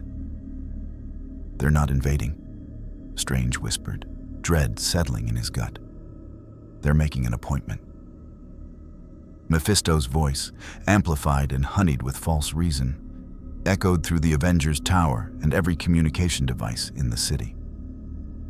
"Heroes of Earth, we have come to parley. We have come to discuss the true threat to your world, the anomalous entity you have failed to contain. The one who calls himself the Doomslayer." In the rainy streets of Hell's Kitchen, the Slayer heard the broadcast through a shattered electronics store window. He looked at the demonic coordinates on his HUD, then at the public challenge being issued in the park. A trap, obvious, meant to draw him into the open, surrounded by heroes and hell lords alike. He made his choice. He turned away from Central Park and began moving toward a location the Ghost Rider had provided, a forgotten, consecrated church whose foundations held a permanent, weakened rift to the infernal dimensions. A back door. Let the demons and the heroes talk. He had a throne room to burn. The back door was less a door and more a wound. The forgotten church in the Bowery, deconsecrated decades ago after a cult massacre, stood rotting behind a chain-link fence. Its cornerstone bled a faint, ichorous light, the residual scar of a botched summoning that had never fully healed. To any mystic, it was a festering sore in reality, too unstable for travel. To the Doomslayer's Praetor suit, which had navigated the screaming vortices of Titan's realm and the blood tides of Hell's innermost circles, it was a serviceable entry point. His HUD had dismissed the Avengers' confrontation in Central Park as a tertiary event. The primary target, Mephisto's core dimension, was now acquired. The Hell Lord's collective manifestation was a distraction, a political maneuver. They believed he would either flee their united front or be foolish enough to challenge it directly. They assumed he thought like them, or like the heroes, in terms of armies, alliances, and symbolic battles for territory. They were wrong. The Slayer thought in terms of infrastructure, command and control, the head of the snake. He stood before the bleeding cornerstone, the crucible humming in his hand. The blade wasn't just a weapon. It was a key attuned to the frequency of demonic dimension. He raised it and plunged it into the weeping stone. Reality didn't so much tear as scream. The church's ruin dissolved into a kaleidoscope of impossible geometry and psychic noise. The borderlands between dimensions, a place of raw potential and howling nothingness. The Slayer's consciousness, hardened across eons in such realms, ignored the psychic assault. His suit stabilized, its systems filtering the chaotic energies. He had a signature to follow, the unique, oily resonance of Mephisto's personal power, plucked from the fleeing demon hours before. He began to walk. In the non-space between worlds, distance was a matter of will. He focused on the signature, and the path coagulated before him. A bridge of screaming faces and broken contracts leading into a realm of calculated suffering. In Central Park, the parley was a masterpiece of infernal theater. Mephisto hovered above the grass, his form magnified and refined into that of a stately, crimson-skinned statesman in elegant robes. To his left hung Dormammu's visage, a living nebula of anger and cosmic hunger contained in a rough humanoid shape. To his right, the rune-carved, shifting form of Chthon's chosen avatar pulsed with ancient malice. Hela stood grounded, regal and cold, her cloak of dead souls whispering silently. Before them, the full might of the Avengers had assembled. Iron Man's armor gleamed under the eerie light. Thor's hammer crackled. Captain America's shield was held ready. Doctor Strange floated beside them, his every spell a hair trigger from release. The air was thick with the ozone of power and the cloying scent of decay. "We are not here to fight," Mephisto proclaimed, his voice a model of reason. "We are here to offer you a solution. For millennia, a balance has been maintained. We have our realms, you have yours. Certain transactions occur. Certain energies are exchanged. It is the nature of the cosmos. But now, an anomaly has entered the system. A being of absolute, thoughtless destruction." "You mean the being who's been erasing your operations all night?" Tony Stark's voice blared from his external speakers. "The one you're clearly terrified of?" Mephisto's smile was patient, condescending. "Terror is a mortal concept. We are concerned with preservation. This Doomslayer, as he calls himself, does not seek justice or balance. He seeks extinction, ours certainly. But consider, what happens when he is done with us? His purpose is to destroy demons. Where does he draw the line? Ghost Rider's power is infernal. Scarlet Witch's chaos magic springs from Chthon. Asgardian magic is but another form of energy he may deem alien. Will he stop at our gates? Or will he continue until this universe is purged of anything that does not fit his narrow definition of purity? He let the question hang, watching it worm into the heroes' minds. It was a brilliant lie, woven with just enough truth to sting. "He has shown restraint with humans," Captain America countered, but his brow was furrowed. "Has he?" Chthon's avatar hissed, its voice like pages tearing. "Or has he simply not yet categorized them as obstacles? We have seen his kind before. Zealots. Their crusade always expands. Today, our demons. Tomorrow, your mutants. The next day, your gods. He is a cancer," Dormammu boomed, the very sound straining reality. "He does not negotiate. He does not balance. He consumes. You pride yourselves on protecting life. We are, in our way, a form of life. He would end us all. And in doing so, he would collapse the metaphysical ecosystems that sustain your own magic, your own afterlife, the very boundaries that keep the larger cosmos at bay. You would be left defenseless." Hela spoke last, her voice the chill of the grave. "We offer you a simple trade. Contain him. Imprison him in your most secure facility, or banish him back to the void he crawled from. Do this, and we will withdraw our forces immediately. Our conflicts will return to their previous, manageable level. Refuse, and we will have no choice but to defend our collective existence. The war that follows will not spare your city. It will not spare your world." The threat was clear. The Hell Lords weren't just offering a deal. They were presenting the Avengers with a hostage. Earth itself. Dr. Strange felt the trap closing. They were being manipulated. But the manipulation was rooted in a terrifying logic. The Slayer was an unpredictable, absolute force. The cosmic balance was a real, fragile thing. Letting him run rampant could have unintended consequences, but siding with literal devils. "You ask us to hand over someone who has committed no crime against humanity," Steve Rogers said, his voice steeling. "Who has in fact protected it, based on your fear of him." "Not fear, Captain," Mephisto crooned. "Prudence. We are offering you peace. He offers you only endless war. Choose." The bridge of screams ended at a gate of living parchment, covered in infinitesimally small script, the terms and conditions of every soul Mephisto had ever claimed. The Slayer didn't read them.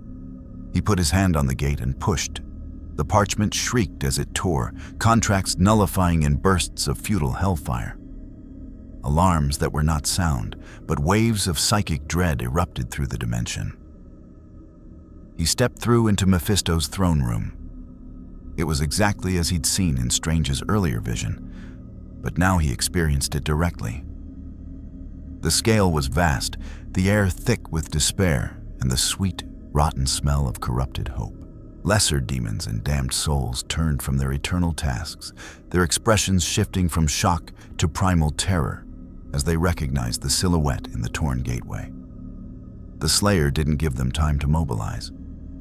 He opened with a chain gun, hosing down the nearest clusters of demonic scribes and soul accountants. Ichor and shredded parchment filled the air. He moved forward, a glacier of violence, his target clear, the empty throne at the hall's far end. Not to sit upon it, to destroy it, and the Lord who would return to it. Hell's defenses activated, walls pulsed, and spectral arbiters, beings of pure legalistic malice, materialized, hurling binding curses that took the form of glowing red tape. The curses wrapped around the Slayer, attempting to freeze him in clauses and subclauses. He activated the crucible. The Argent Blade didn't just cut the tape. It burned the very concept of the law from existence around him. He strode through the dissolving curses. More substantial guardians appeared.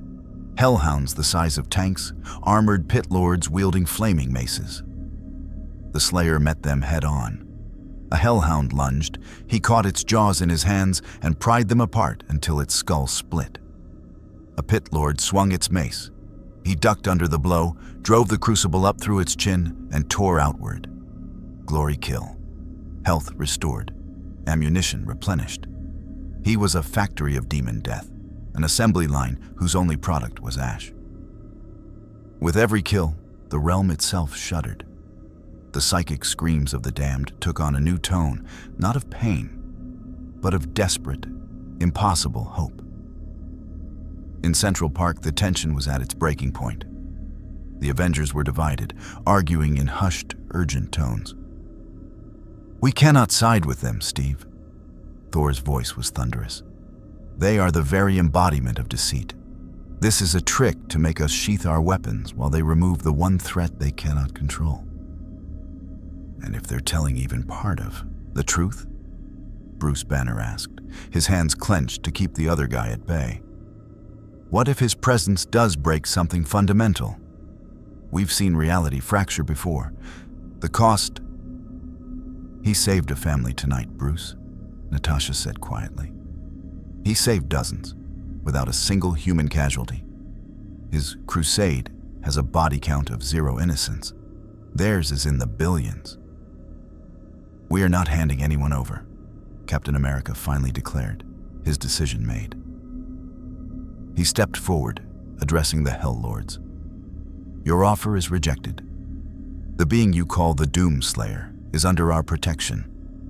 He will answer for his actions under our laws. You will withdraw your forces from our world. Now." Mephisto's benevolent mask slipped for a fraction of a second, revealing infinite spite beneath. Then the smile returned, wider, sharper. A noble, if foolish sentiment. "Very well. You have chosen endless war." He raised a hand. The other Hell Lords gathered their power. The very fabric of the park began to distort. But before the first spell could be cast, Mephisto himself jerked violently, as if struck by an unseen blow. His magnified form flickered, the projection wavering. A look of utter, incomprehensible horror replaced his smugness. "No," he whispered, the word carrying across the field. He's in my house." The psychic backlash from his dimension, the sudden, violent unraveling of thousands of contracts, the death screams of his inner court, hit him like a physical wave. The projection destabilized completely. Dormammu, Chthon, and Hela turned to him, their own concentration broken. "What is happening?" Dormammu demanded. "The Slayer—" Mephisto's voice was a strangled gasp. "He bypassed us. He's in my throne room. He's destroying the records." The implications were catastrophic for a being whose power was built on deals and ownership. The destruction of his core realm was more than an attack. It was an existential undoing. The United Front shattered instantly. Self-preservation, the oldest demonic instinct, took over. With roars of fury and panic, the Hell Lord projections winked out, their consciousnesses yanked back to their own realms to shore up defenses to ensure they weren't next. The Avengers were left standing in a suddenly quiet, normal-feeling Central Park, the oppressive energy gone as quickly as it had come. Tony Stark looked around, then at Strange. Did he just...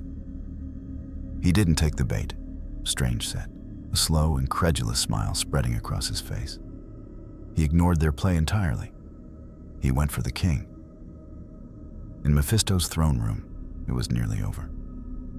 The Slayer stood before the great throne of calcified suffering. The hall was littered with demonic corpses and the fluttering ashes of voided contracts. The few remaining imps cowered in the corners, too terrified to even whimper. The Slayer raised the crucible. This wasn't just about killing Mephisto's servants. It was about sending a message. He drove the blade into the base of the throne. Argent energy, the purified essence of a dead god, met the concentrated misery of a Hell Lord's power. The throne didn't explode. It unraveled. It screamed in 1,000 stolen voices as it dissolved from the bottom up, its substance turning to gray, dead ash. As it crumbled, so too did the architecture of the realm. The distant, screaming walls began to crack. The sky of perpetual twilight started to bleed. A portal ripped open beside the disintegrating throne. Mephisto himself emerged, no longer the statesman, but a towering, horned beast of rage and terror. "You! This is my domain. You cannot—" The Slayer turned, crucible still in hand. He looked at the Hell Lord, then past him, to the destabilizing realm. He had one shot left in the BFG 9000. This was the target. He dropped the crucible, letting it maglock to his back. In one smooth motion, he raised the massive weapon. It whined as it charged, drawing energy not just from its power cell, but from the disintegrating agony of the realm itself. Mephisto's eyes went wide.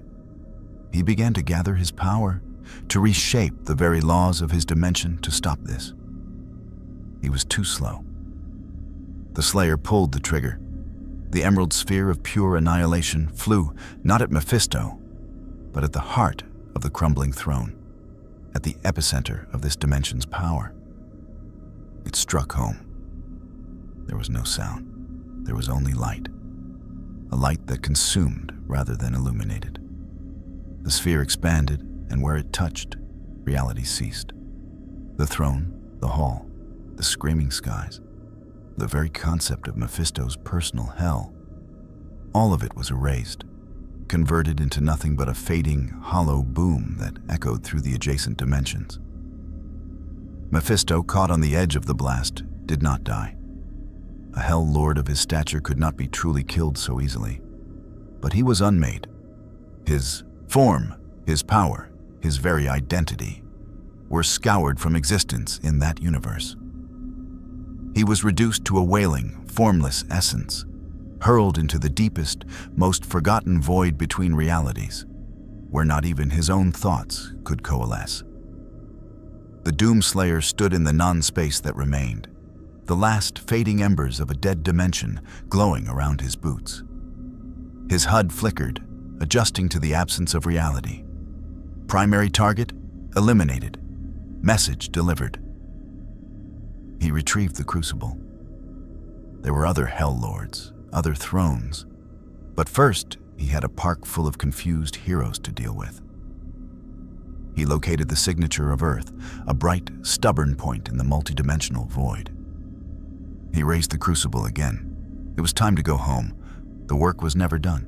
The return was not a portal, but a reassertion. The Doomslayer didn't step back into Earth.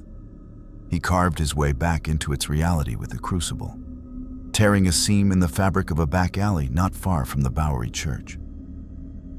The air crackled with the afterbirth of a dead dimension, a static charge of nothingness that made the streetlights flicker and die. He emerged into a pre-dawn stillness, the city holding its breath in the aftermath of the failed summit. His HUD immediately lit up with priority alerts. The Avengers had dispersed from Central Park and were actively scanning for him. S.H.I.E.L.D. had scrambled Quinjets, their sensors no doubt pinging on the dimensional rupture he just created. More pressingly, his suit's long-range scanners painted a new, urgent picture. With Mephisto's central power extinguished, his Marvel Universe holdings were imploding. But nature, and the supernatural, abhors a vacuum. The other Hell Lords, having just felt one of their own be permanently excised, were not retreating. They were scrambling, not to negotiate, but to seize territory. The careful, hateful balance was not being restored. It was shattering into 100 chaotic, violent pieces. Dormammu's mindless ones were rampaging unchecked through the financial district, no longer a demonstration, but a full-blown invasion force, consuming matter to fuel the dark dimension's expansion. Chthon's cultists, sensing their master's panic and ambition, had begun mass sacrifices in 5 locations, their dark rituals threatening to thin reality enough for the elder god himself to extend a physical claw into the world. Hela's death cults were raising legions of ancient dead from every cemetery in the boroughs. The Hell Lords had lost their spokesperson and their strategy. Now, it was pure, desperate carnage. They were making their last, vicious stand on Earth, either to claim it before the Slayer could come for them next, or to burn it down around him in spite. The Slayer processed the data. The battlefield had expanded exponentially.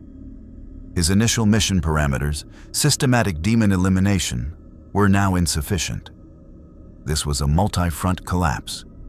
He started moving, not with the relentless walk of the hunter, but with the focused sprint of a frontline soldier responding to a breach. His first target, a convergence of Chthon's energy in Greenwich Village. The dimensional scar there was growing faster than the others. Priority, high. He'd covered 2 blocks when a Quinjet dropped from the sky, blocking the street with a whine of repulsors. The ramp lowered before it fully landed, and Captain America leaped out, shield raised. Black Widow and Hawkeye fanned out behind him. Iron Man landed on a rooftop above, repulsors glowing. "Stop!" Cap's command cut through the quiet. "It's over. You need to stand down." The Slayer didn't break stride. He altered his course to go around the Quinjet. "I said stop." Cap moved to intercept. "We saw what happened. We know Mephisto is gone. But look around." He gestured at the horizon, where unnatural lights flickered in several directions. "You didn't end the war. You started a worse one. Every demon lord on the planet is invading right now to fill the void you created." The Slayer finally paused, 5 feet from Cap. His helmet tilted, the green visor reflecting the captain's determined face. He understood the words. He rejected the premise. The war had never stopped. It had only been hidden behind lies and deals. He had merely removed one liar. The exposed chaos was not his creation. It was the true face of the enemy. He pointed a single, armored finger at the ground, then swept it in an arc across the city skyline. "This, here, is the battlefield." Then he pointed at his own chest. "I am the weapon." The meaning was clear. Debate tactics later. Right now, there is killing to be done. "We have a plan to contain this," Natasha said, her voice calm but tense. "Strange and Wong are coordinating with the other sanctums to create a unified mystic barrier. The Avengers are mobilizing to hit each incursion point. We can handle this, but we can't have a loose cannon." The Slayer turned his visor to her. The word handle was a delusion. He had seen the scale of the readings. The hero's plan would be a holding action at best, a massacre at worst. They were not equipped for total demonic war. He was. He shook his head once, a slow, definitive negation of their entire approach. Then he moved to push past Cap. This time, Steve Rogers didn't try to reason. He threw his shield. The vibranium disc shot through the air with perfect accuracy, aimed to slam into the Slayer's chest and knock him back. The Slayer's hand snapped up and caught it. Not with a clang, but with a dull, final thud, his fingers closing over the edge. The kinetic energy that should have sent him flying dissipated through his suit and into the ground, cracking the asphalt at his feet. He held the shield, examining it for a half second, a tool of defense, not offense. Then tossed it back, not at Cap, but to land at his feet. The message was reinforced. "I am not your enemy. Do not make me treat you as one." "Tony, now!" Cap yelled. Iron Man fired from above. Not repulsor blasts, but thick cables of hardened polymer from his suit's new anti-Hulk suppression system. They wrapped around the Slayer's arms and torso, pinning them to his sides. At the same moment, Black Widow fired electrified batons that attached to his legs, sending crippling voltage through his systems. It was a good trap, designed to subdue, not injure. For anyone else, it would have worked. The Slayer's Praetor suit surged. The divine energy woven into its core, the same energy that rejected hellfire and nullified dark magic, met the foreign electrical current and absorbed it, converting it into a localized EMP burst. Widow's batons exploded. The polymer cables tightened and then shattered as the Slayer simply expanded his chest and arms, his enhanced musculature and armor combining to exert pressure no earthly material could withstand.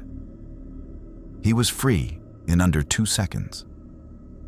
Hawkeye loosed a trick arrow. It burst into a net of carbon fiber strands. The Slayer didn't bother tearing it. He activated the wrist-mounted blade on his Praetor suit and sliced through it like cobwebs. He took one more step toward his objective, and then Thor landed. The god of thunder struck the street in front of him. Mjolnir held low, his expression grim. "Warrior, I admire your strength. I understand your purpose. But my friend is right. This is our world to defend. You fight with the rage of a berserker. But even the greatest berserker must sometimes heed the strategy of the war chief. The Slayer looked at Thor. Here was a being of genuine power, one who had faced cosmic threats, not a negotiator, a fighter. Perhaps the only one here who understood the scale of what was coming. He pointed again to the glowing anomaly in Greenwich Village, now visibly distorting the skyline, tendrils of black magic snaking upward. He then pointed at Thor, then at the other Avengers, and finally made a sweeping gather motion with his hand. You, them, together, follow. Then he turned his back on them and broke into a full sprint toward the anomaly. He was done talking. The incursion was reaching critical mass. He would deal with it. They could help, hinder, or get out of the way. For a moment, the Avengers stood frozen, watching the armored figure recede into the gloom. "Son of a gun," Tony muttered over the comms. "He's not giving us a choice, is he?" "He's giving us a choice," Cap corrected, scooping up his shield, his jaw set. "We can keep trying to arrest the only person who seems to have a clue how to fight this kind of war, or we can follow him and try to minimize the damage." He looked at the horrific light show growing over Greenwich. "I don't like his methods, but I can't argue with his target priority. Avengers, new mission. Contain the Slayer's collateral damage, protect civilians, and for God's sake, try to keep up." As they mobilized, a new rasping voice cut across their comms.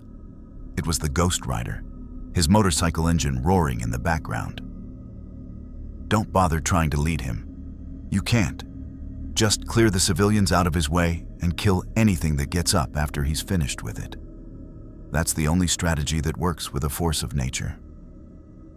In Greenwich Village, the air had turned to syrup. Chthon's cultists, empowered by their master's desperate bid for power, had completed their ritual. A pillar of rune-carved darkness connected the ground to a throbbing rift in the sky. From it, things that were less demons and more fragments of primordial madness were beginning to crawl. Shapeless, many-mouthed horrors that dissolved sanity by their mere presence. The Slayer arrived as the first of these entities oozed fully into the world. He didn't slow. He raised the plasma rifle and fired a sustained burst into the base of the dark pillar. The energy collided with the ancient magic, not negating it, but overloading it. The pillar shuddered. The cultists turned on him, their eyes black voids. They chanted, and waves of crushing psychic despair washed over him. The Slayer's mind, a fortress built on the ashes of a billion nightmares, ignored it. He switched to the super shotgun and began advancing through them. Each blast was a punctuation mark in a sentence of absolute refusal. He reached the ritual circle at the pillar's base. The lead cultist, a man whose flesh had merged with writhing runes, screamed a word that cracked stone. The ground erupted with black, bony claws. The Slayer jumped, using his suit's thrusters to avoid the grasp. In midair, he mag-locked his shotgun and drew the crucible. He landed in the center of the circle, driving the argent blade point first into the nexus of the ritual. Light erupted, not the green, of argent energy, but a blinding white gold, the color of the divine blessing that suffused him. It clashed against Chthon's black magic in a silent, titanic struggle. The runes on the ground flashed and shattered. The crawling horrors from the rift screamed as the connection was violently severed, their forms unraveling before they could fully manifest. The pillar of darkness collapsed inward, with a sound like a dying universe sighing. The Slayer stood amidst the fading light and the corpses of cultists, the crucible cooling in his hand. One front sealed, his HUD updated. Dormammu's incursion in the financial district was escalating. Priorities shifted. As he turned to leave, he found the Avengers arrayed at the edge of the ruined park, having just finished evacuating the last of the nearby buildings. They weren't pointing weapons at him. They were watching him. Captain America met his visor's gaze. After a long moment, Cap gave a single, sharp nod, not of approval, of acknowledgement, of temporary, tactical alliance. The Slayer nodded back. Then he took off running toward Wall Street. Behind him, Tony Stark sighed. Okay, new plan. We're the cleanup crew for the angry god with a shotgun. Let's move. The war for New York had truly begun, and the Doomslayer had just drafted Earth's mightiest heroes into his legion. The financial district was no longer a place of commerce. It had become a colony of the dark dimension. Dormammu, enraged by Mephisto's destruction and sensing unprecedented opportunity, was no longer projecting an avatar. He was pouring his essence directly into the breach, turning the canyons of steel and glass into a cancerous growth of his realm. Buildings shimmered with non-Euclidean geometries, their surfaces crawling with the distinctive fiery patterns of Dormammu's power. The mindless ones weren't just walking through. They were emerging from the warped stone and glass, their endless hunger turning everything they touched into featureless dark matter. This was beyond an invasion. This was assimilation. The Doomslayer's HUD screamed with warnings. Ambient reality stability, 62% and falling. The very laws of physics were softening. The Praetor suit systems strained to compensate for localized gravity fluctuations and spatial contradictions. This was a more insidious threat than hell's fire and brimstone. This was reality itself being rewritten by a hungry, infinite will. He stood at the edge of the transformation zone. The Avengers assembled beside him, their earlier conflict shelved in the face of existential horror. Strange says this is bad, Iron Man reported, his HUD mirroring the Slayer's dire readings. Like, lose this continent to an eternal tyrannical star god bad. His sanctums are trying to reinforce the dimensional borders, but Dormammu's pushing too hard, too fast. Can your energy blade cut this? Captain America asked, eyeing the crucible. The Slayer looked at the cancerous cityscape. The crucible could kill demons, sever magical bonds, and unmake infernal constructs. But this was different. This was a dimensional overlay, a rewriting of base reality. A sword, no matter how potent, could not cut an idea. It needed a counter-concept, a purer form of negation. He had one option left. The BFG 9000 was depleted. His standard arsenal would only chip at the endless tide of mindless ones. But there was another weapon in his inventory, one he used sparingly, for it was as much a part of him as his rage. He reached to his belt and unclipped a heavy, archaic-looking cylinder, the Unmakir. Forged in the very fires of creation and cooled in the void of absolute nullification, it fired beams of pure, entropic destruction that unraveled existence at a quantum level. It was a last resort, for its effects were permanent and indiscriminate. Here, in a place where existence was being unmade by an outside force, it might be the only scalpel precise enough for the operation. He loaded the weapon, its mechanisms clicking with a sound that seemed to silence the distant roars of the mindless ones. He pointed it not at the emerging monsters, but at the heart of the distortion, the central nexus on Wall Street where the dimensional bleed was strongest, where Dormammu's consciousness was most concentrated. Whoa, what is that? Hawkeye asked, taking an instinctive step back. The Unmakir radiated a palpable sense of ending. The Slayer ignored him. He took aim, and then he did something unexpected. He looked at Iron Man and pointed at the Unmakir's power core, then at the shimmering, unstable air of the financial district. He then made a series of sharp gestures, a slicing motion, a containing circle, and a final outward push.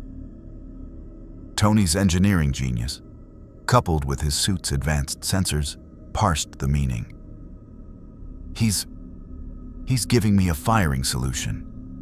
The big gun shoots something that unravels stuff at the molecular, no, at the conceptual level. But it's a beam, localized. He needs it to be amplified, diffused, to cover the whole infection zone. Dr. Strange, listening over the comms, understood instantly. He needs a catalyst, a way to spread the entropic effect through Dormammu's entire network here, like using an antiviral in a bloodstream. Can we do that? Cap asked. I can, Strange said, his voice tight with focus. But it will take everything I have to create a sympathetic resonance field that large, and I'll need a massive burst of neutral energy to prime it. Stark, your arc reactor, overload it into a pulse.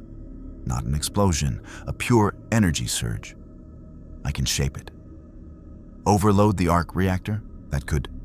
There is no could, Tony, Strange snapped. In 5 minutes, this distortion will become permanent. Do it! The Slayer watched the exchange. They were catching up. Good. He gave a single, sharp nod to Stark, then turned his full attention to the target. He would fire the Unmakir into Strange's resonance field at the moment of Stark's pulse. The entropic beam would be magnified and diffused, becoming a wave of targeted nullification that would wash through Dormammu's hold on this reality and sever it. It was a plan.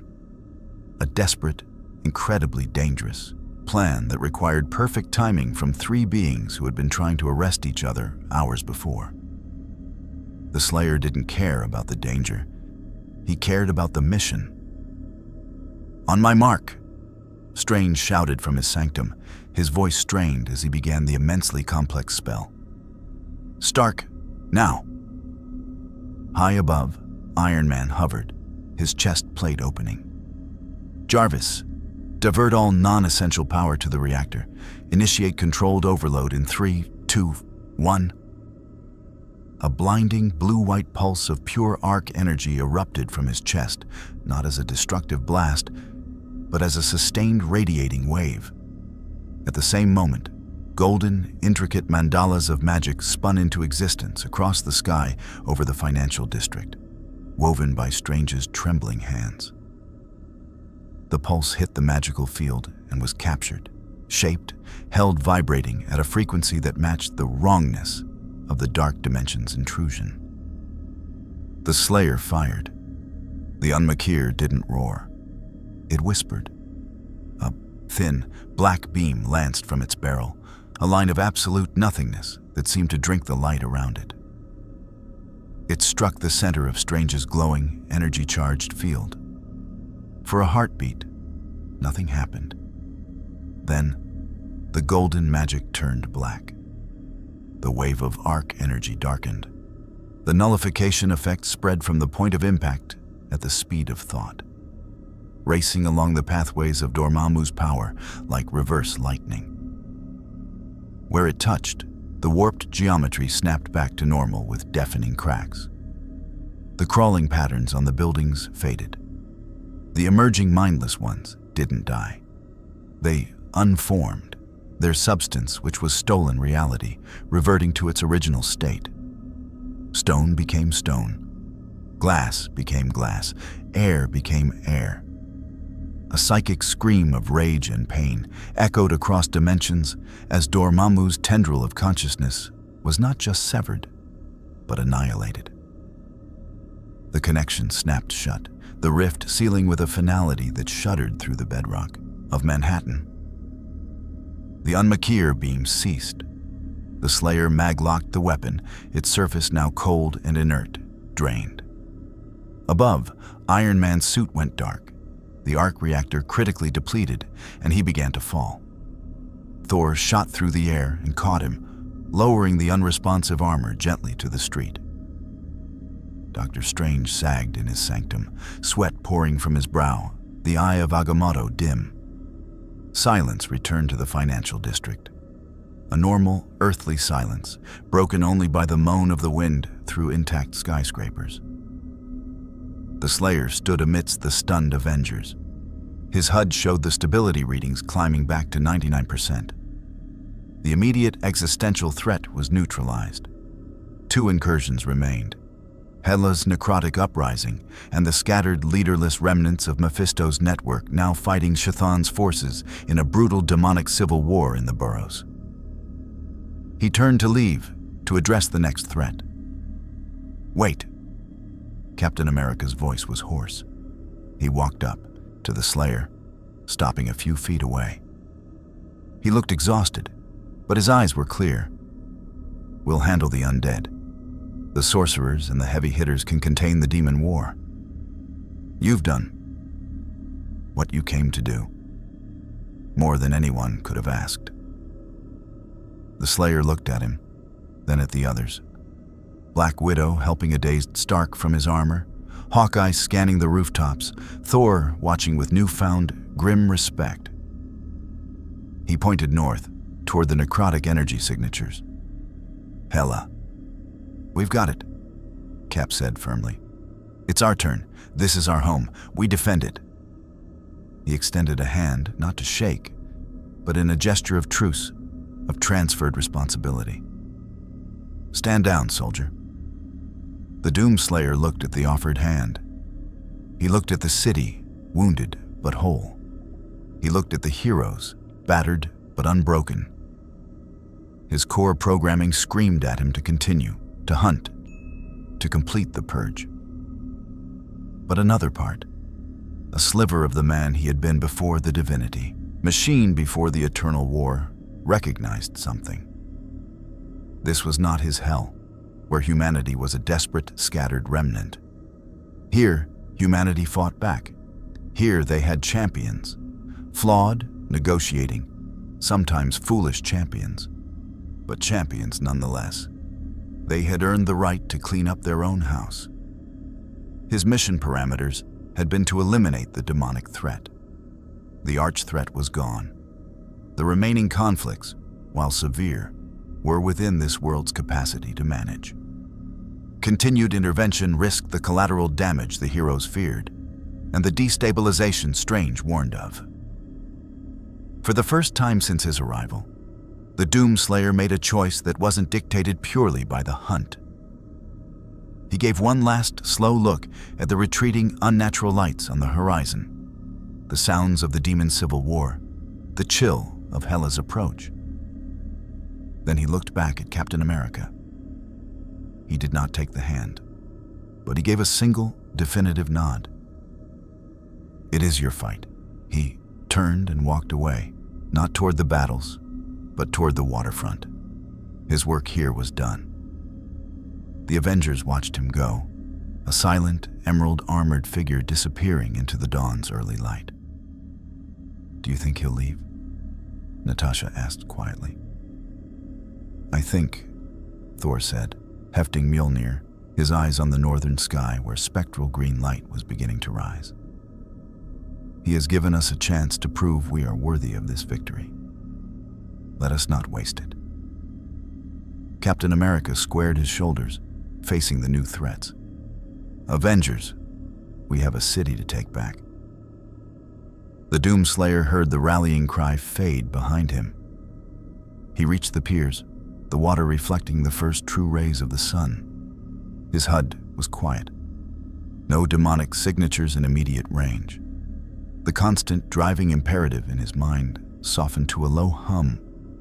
He had come, he had seen the corruption, and he had unleashed his rage. The greatest of the Hell Lords was a fading scream in the void. The balance had not been preserved. It had been reset violently in favor of the light. He activated the dimensional compass on his wrist, the one that had brought him here. It could find a way back to his own war, or to the next infestation. The multiverse was infinite, and hell was everywhere. But for this moment, in this dawn, this corner of reality was quiet. He looked at the sunrise, a phenomenon his eyes had not truly witnessed in millennia. Then he input new coordinates. The Praetor suit hummed, building a portal not of screaming agony, but of silent emerald energy. He had one last stop to make before moving on. The Sanctum Sanctorum's defenses, still frayed from the night's events, parted for him. Not willingly, but with a resigned shudder, as if reality itself recognized a force it could not bar. The Doomslayer stood in the antechamber, his armored form a stark, violent contrast to the orderly, ancient mysticism of the place. The air still smelled of ozone and strained magic. Dr. Strange and Wong waited for him. Strange looked drained, leaning against a bookshelf, but his gaze was steady. Wong stood protectively near a case of volatile artifacts, his stance ready but not aggressive. The Slayer did not approach. He stood just inside the portal's fading glow. His helmet turned, taking in the sanctum. His HUD identified countless powerful magical signatures, wards, and relics. It cataloged them as potential threats, potential assets, and moved on. His focus was on the two men. He raised his right hand, fingers clenched in a fist. Then he opened it. A small, intricate data crystal extruded from his wrist gauntlet rested in his palm. It pulsed with a soft emerald light. He pointed at it, then at Strange, then made a sweeping gesture that encompassed the room, the city beyond. Strange frowned, then understanding dawned. Information. You're giving us data? Wong stepped closer cautiously. What kind of data? The Slayer tapped the side of his helmet, then pointed the crystal at a vacant spot on a reading table. A holographic projector within the crystal activated. It displayed not images, but complex four-dimensional spectral analyses, quantum resonance maps, and energy decay profiles. It was the complete tactical and metaphysical readout of every demonic entity, cult, and dimensional weak point he had encountered in the past 12 hours. The raw sensor data from the Praetor suit, unedited and devastatingly precise. Strange's breath caught. He saw, mapped with scientific cruelty, the full extent of Mephisto's network, every safe house, every soul contract's metaphysical signature, every bribed official.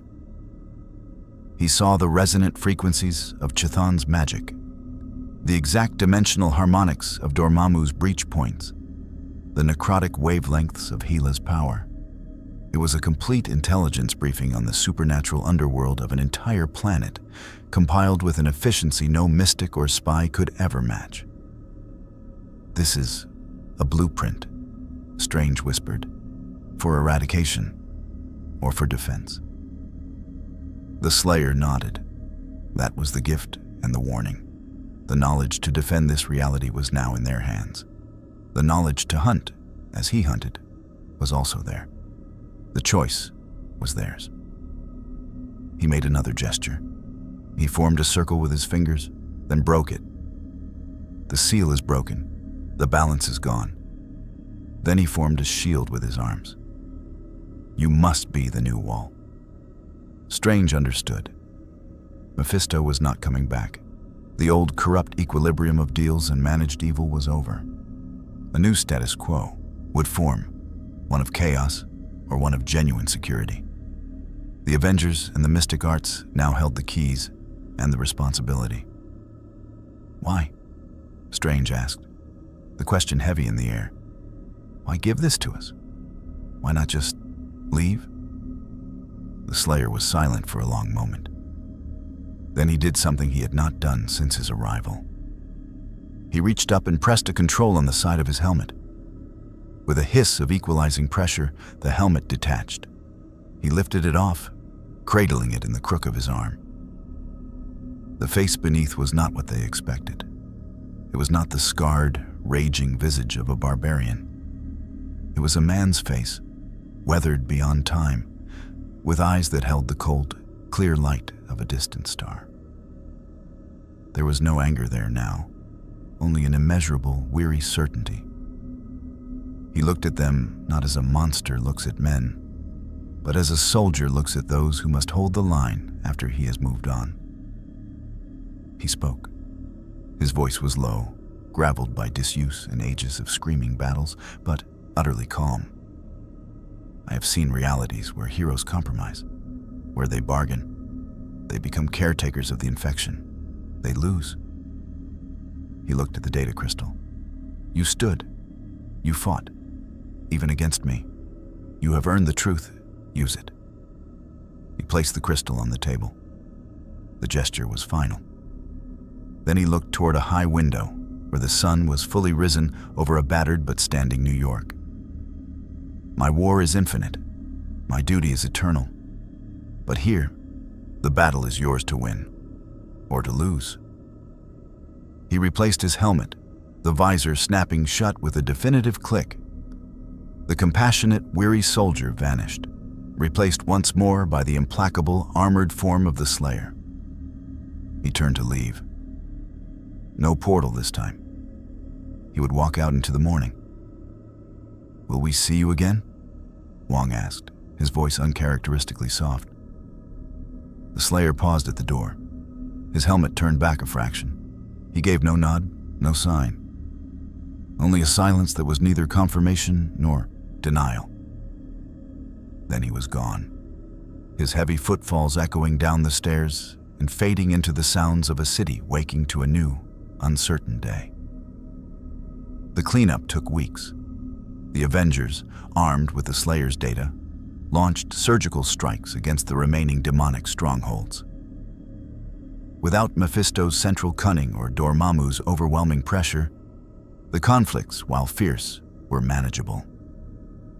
Hela's uprising was quelled by Thor and a coalition of mystical forces. The demon civil war burned itself out in the hidden places of the world, monitored and contained by a newly vigilant and unified supernatural community. A new division was formed within the Avengers structure, the Demon Watch, headed by Dr. Strange and utilizing the Slayer's forensic schematics to monitor dimensional integrity and proactively target infernal threats. The old, complacent balance was dead. In its place was an armed, vigilant peace. Frank Castle visited the ruins of a demon nest in Hell's Kitchen, now just a condemned building. He left a single, unmarked 12-gauge shell on the rubble, a salute from one soldier to another. In the depths of space, the other Hell Lords licked their wounds. The loss of Mephisto was a shock that reverberated through the cosmic underworld. The stories of the green-armored warrior who could not be stopped, who made even the spirit of vengeance pause, spread among them. A new, primal fear was born. Earth was no longer seen as a prize to be cunningly won, but as a graveyard where gods of hell went to die. For a long time, they would give it a very wide berth. And in a quiet corner of the sanctum, Dr. Strange studied the data crystal. One file was different from the others. It was not a tactical scan, it was a single, repeating energy signature, a complex coordinate string wrapped in a harmonic that felt like a farewell. A roadmap, not to a demon's lair, but to a place between places, a way to call for help, if the darkness ever grew too great again. He stored it away, not in the main archives, but in a private, warded space, a last resort, a promise from a soldier who had seen too much war to believe in endings, but who had seen enough courage to believe in defenders. The Doom Slayer stood on a barren asteroid at the edge of a nameless star system. The portal from Earth had deposited him here. His suit's long-range scanners swept the cosmos. 100, 1,000, 1,000,000 demonic signatures glimmered across the infinite dark. Hells without number. Corruptions without end. His HUD flickered, prioritizing. A galaxy away, a world was screaming as a wave of possession consumed its billions. The signature was familiar, a lesser branch of the same infernal tree he had burned in the Marvel Universe. He loaded a shell into the super shotgun. The sound was loud in the perfect silence of the void. The hunt was eternal. The mission was unending. But for the first time in an eternity, he did not feel entirely alone in it. Somewhere, in one small corner of the infinite, A line had been held. A victory, however temporary, had been secured. It was enough. He raised the crucible, its argent blade igniting with cold, focused fire. He fixed his gaze on the distant, screaming world. And he leapt from the asteroid, a green comet shooting through the void, heading for the next battle, the next hell, the next eternity of war. The ripples of the Doomslayer's passage through the Marvel Universe would be felt for generations. He had not just changed the game, he had shattered the board. Mephisto was gone, not defeated but erased. A cautionary tale whispered in demonic courts. The remaining Hell Lords, crippled by fear and infighting, retreated into a colder, more cautious kind of evil. On Earth, a new paradigm emerged, one of proactive defense, built on the brutal, uncompromising intelligence left behind by the ultimate demon hunter.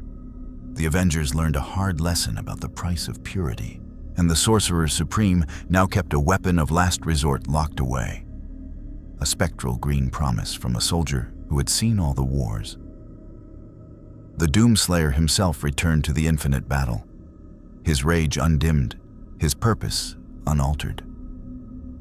But in the silent moments between slaughters, in the breath before the next portal opened, the memory of a city that fought back, of heroes who earned his reluctant respect, lingered. He had not brought peace to that universe. Such a thing was impossible. But he had given it a fighting chance. And in the economy of the eternal war, that was the rarest currency of all.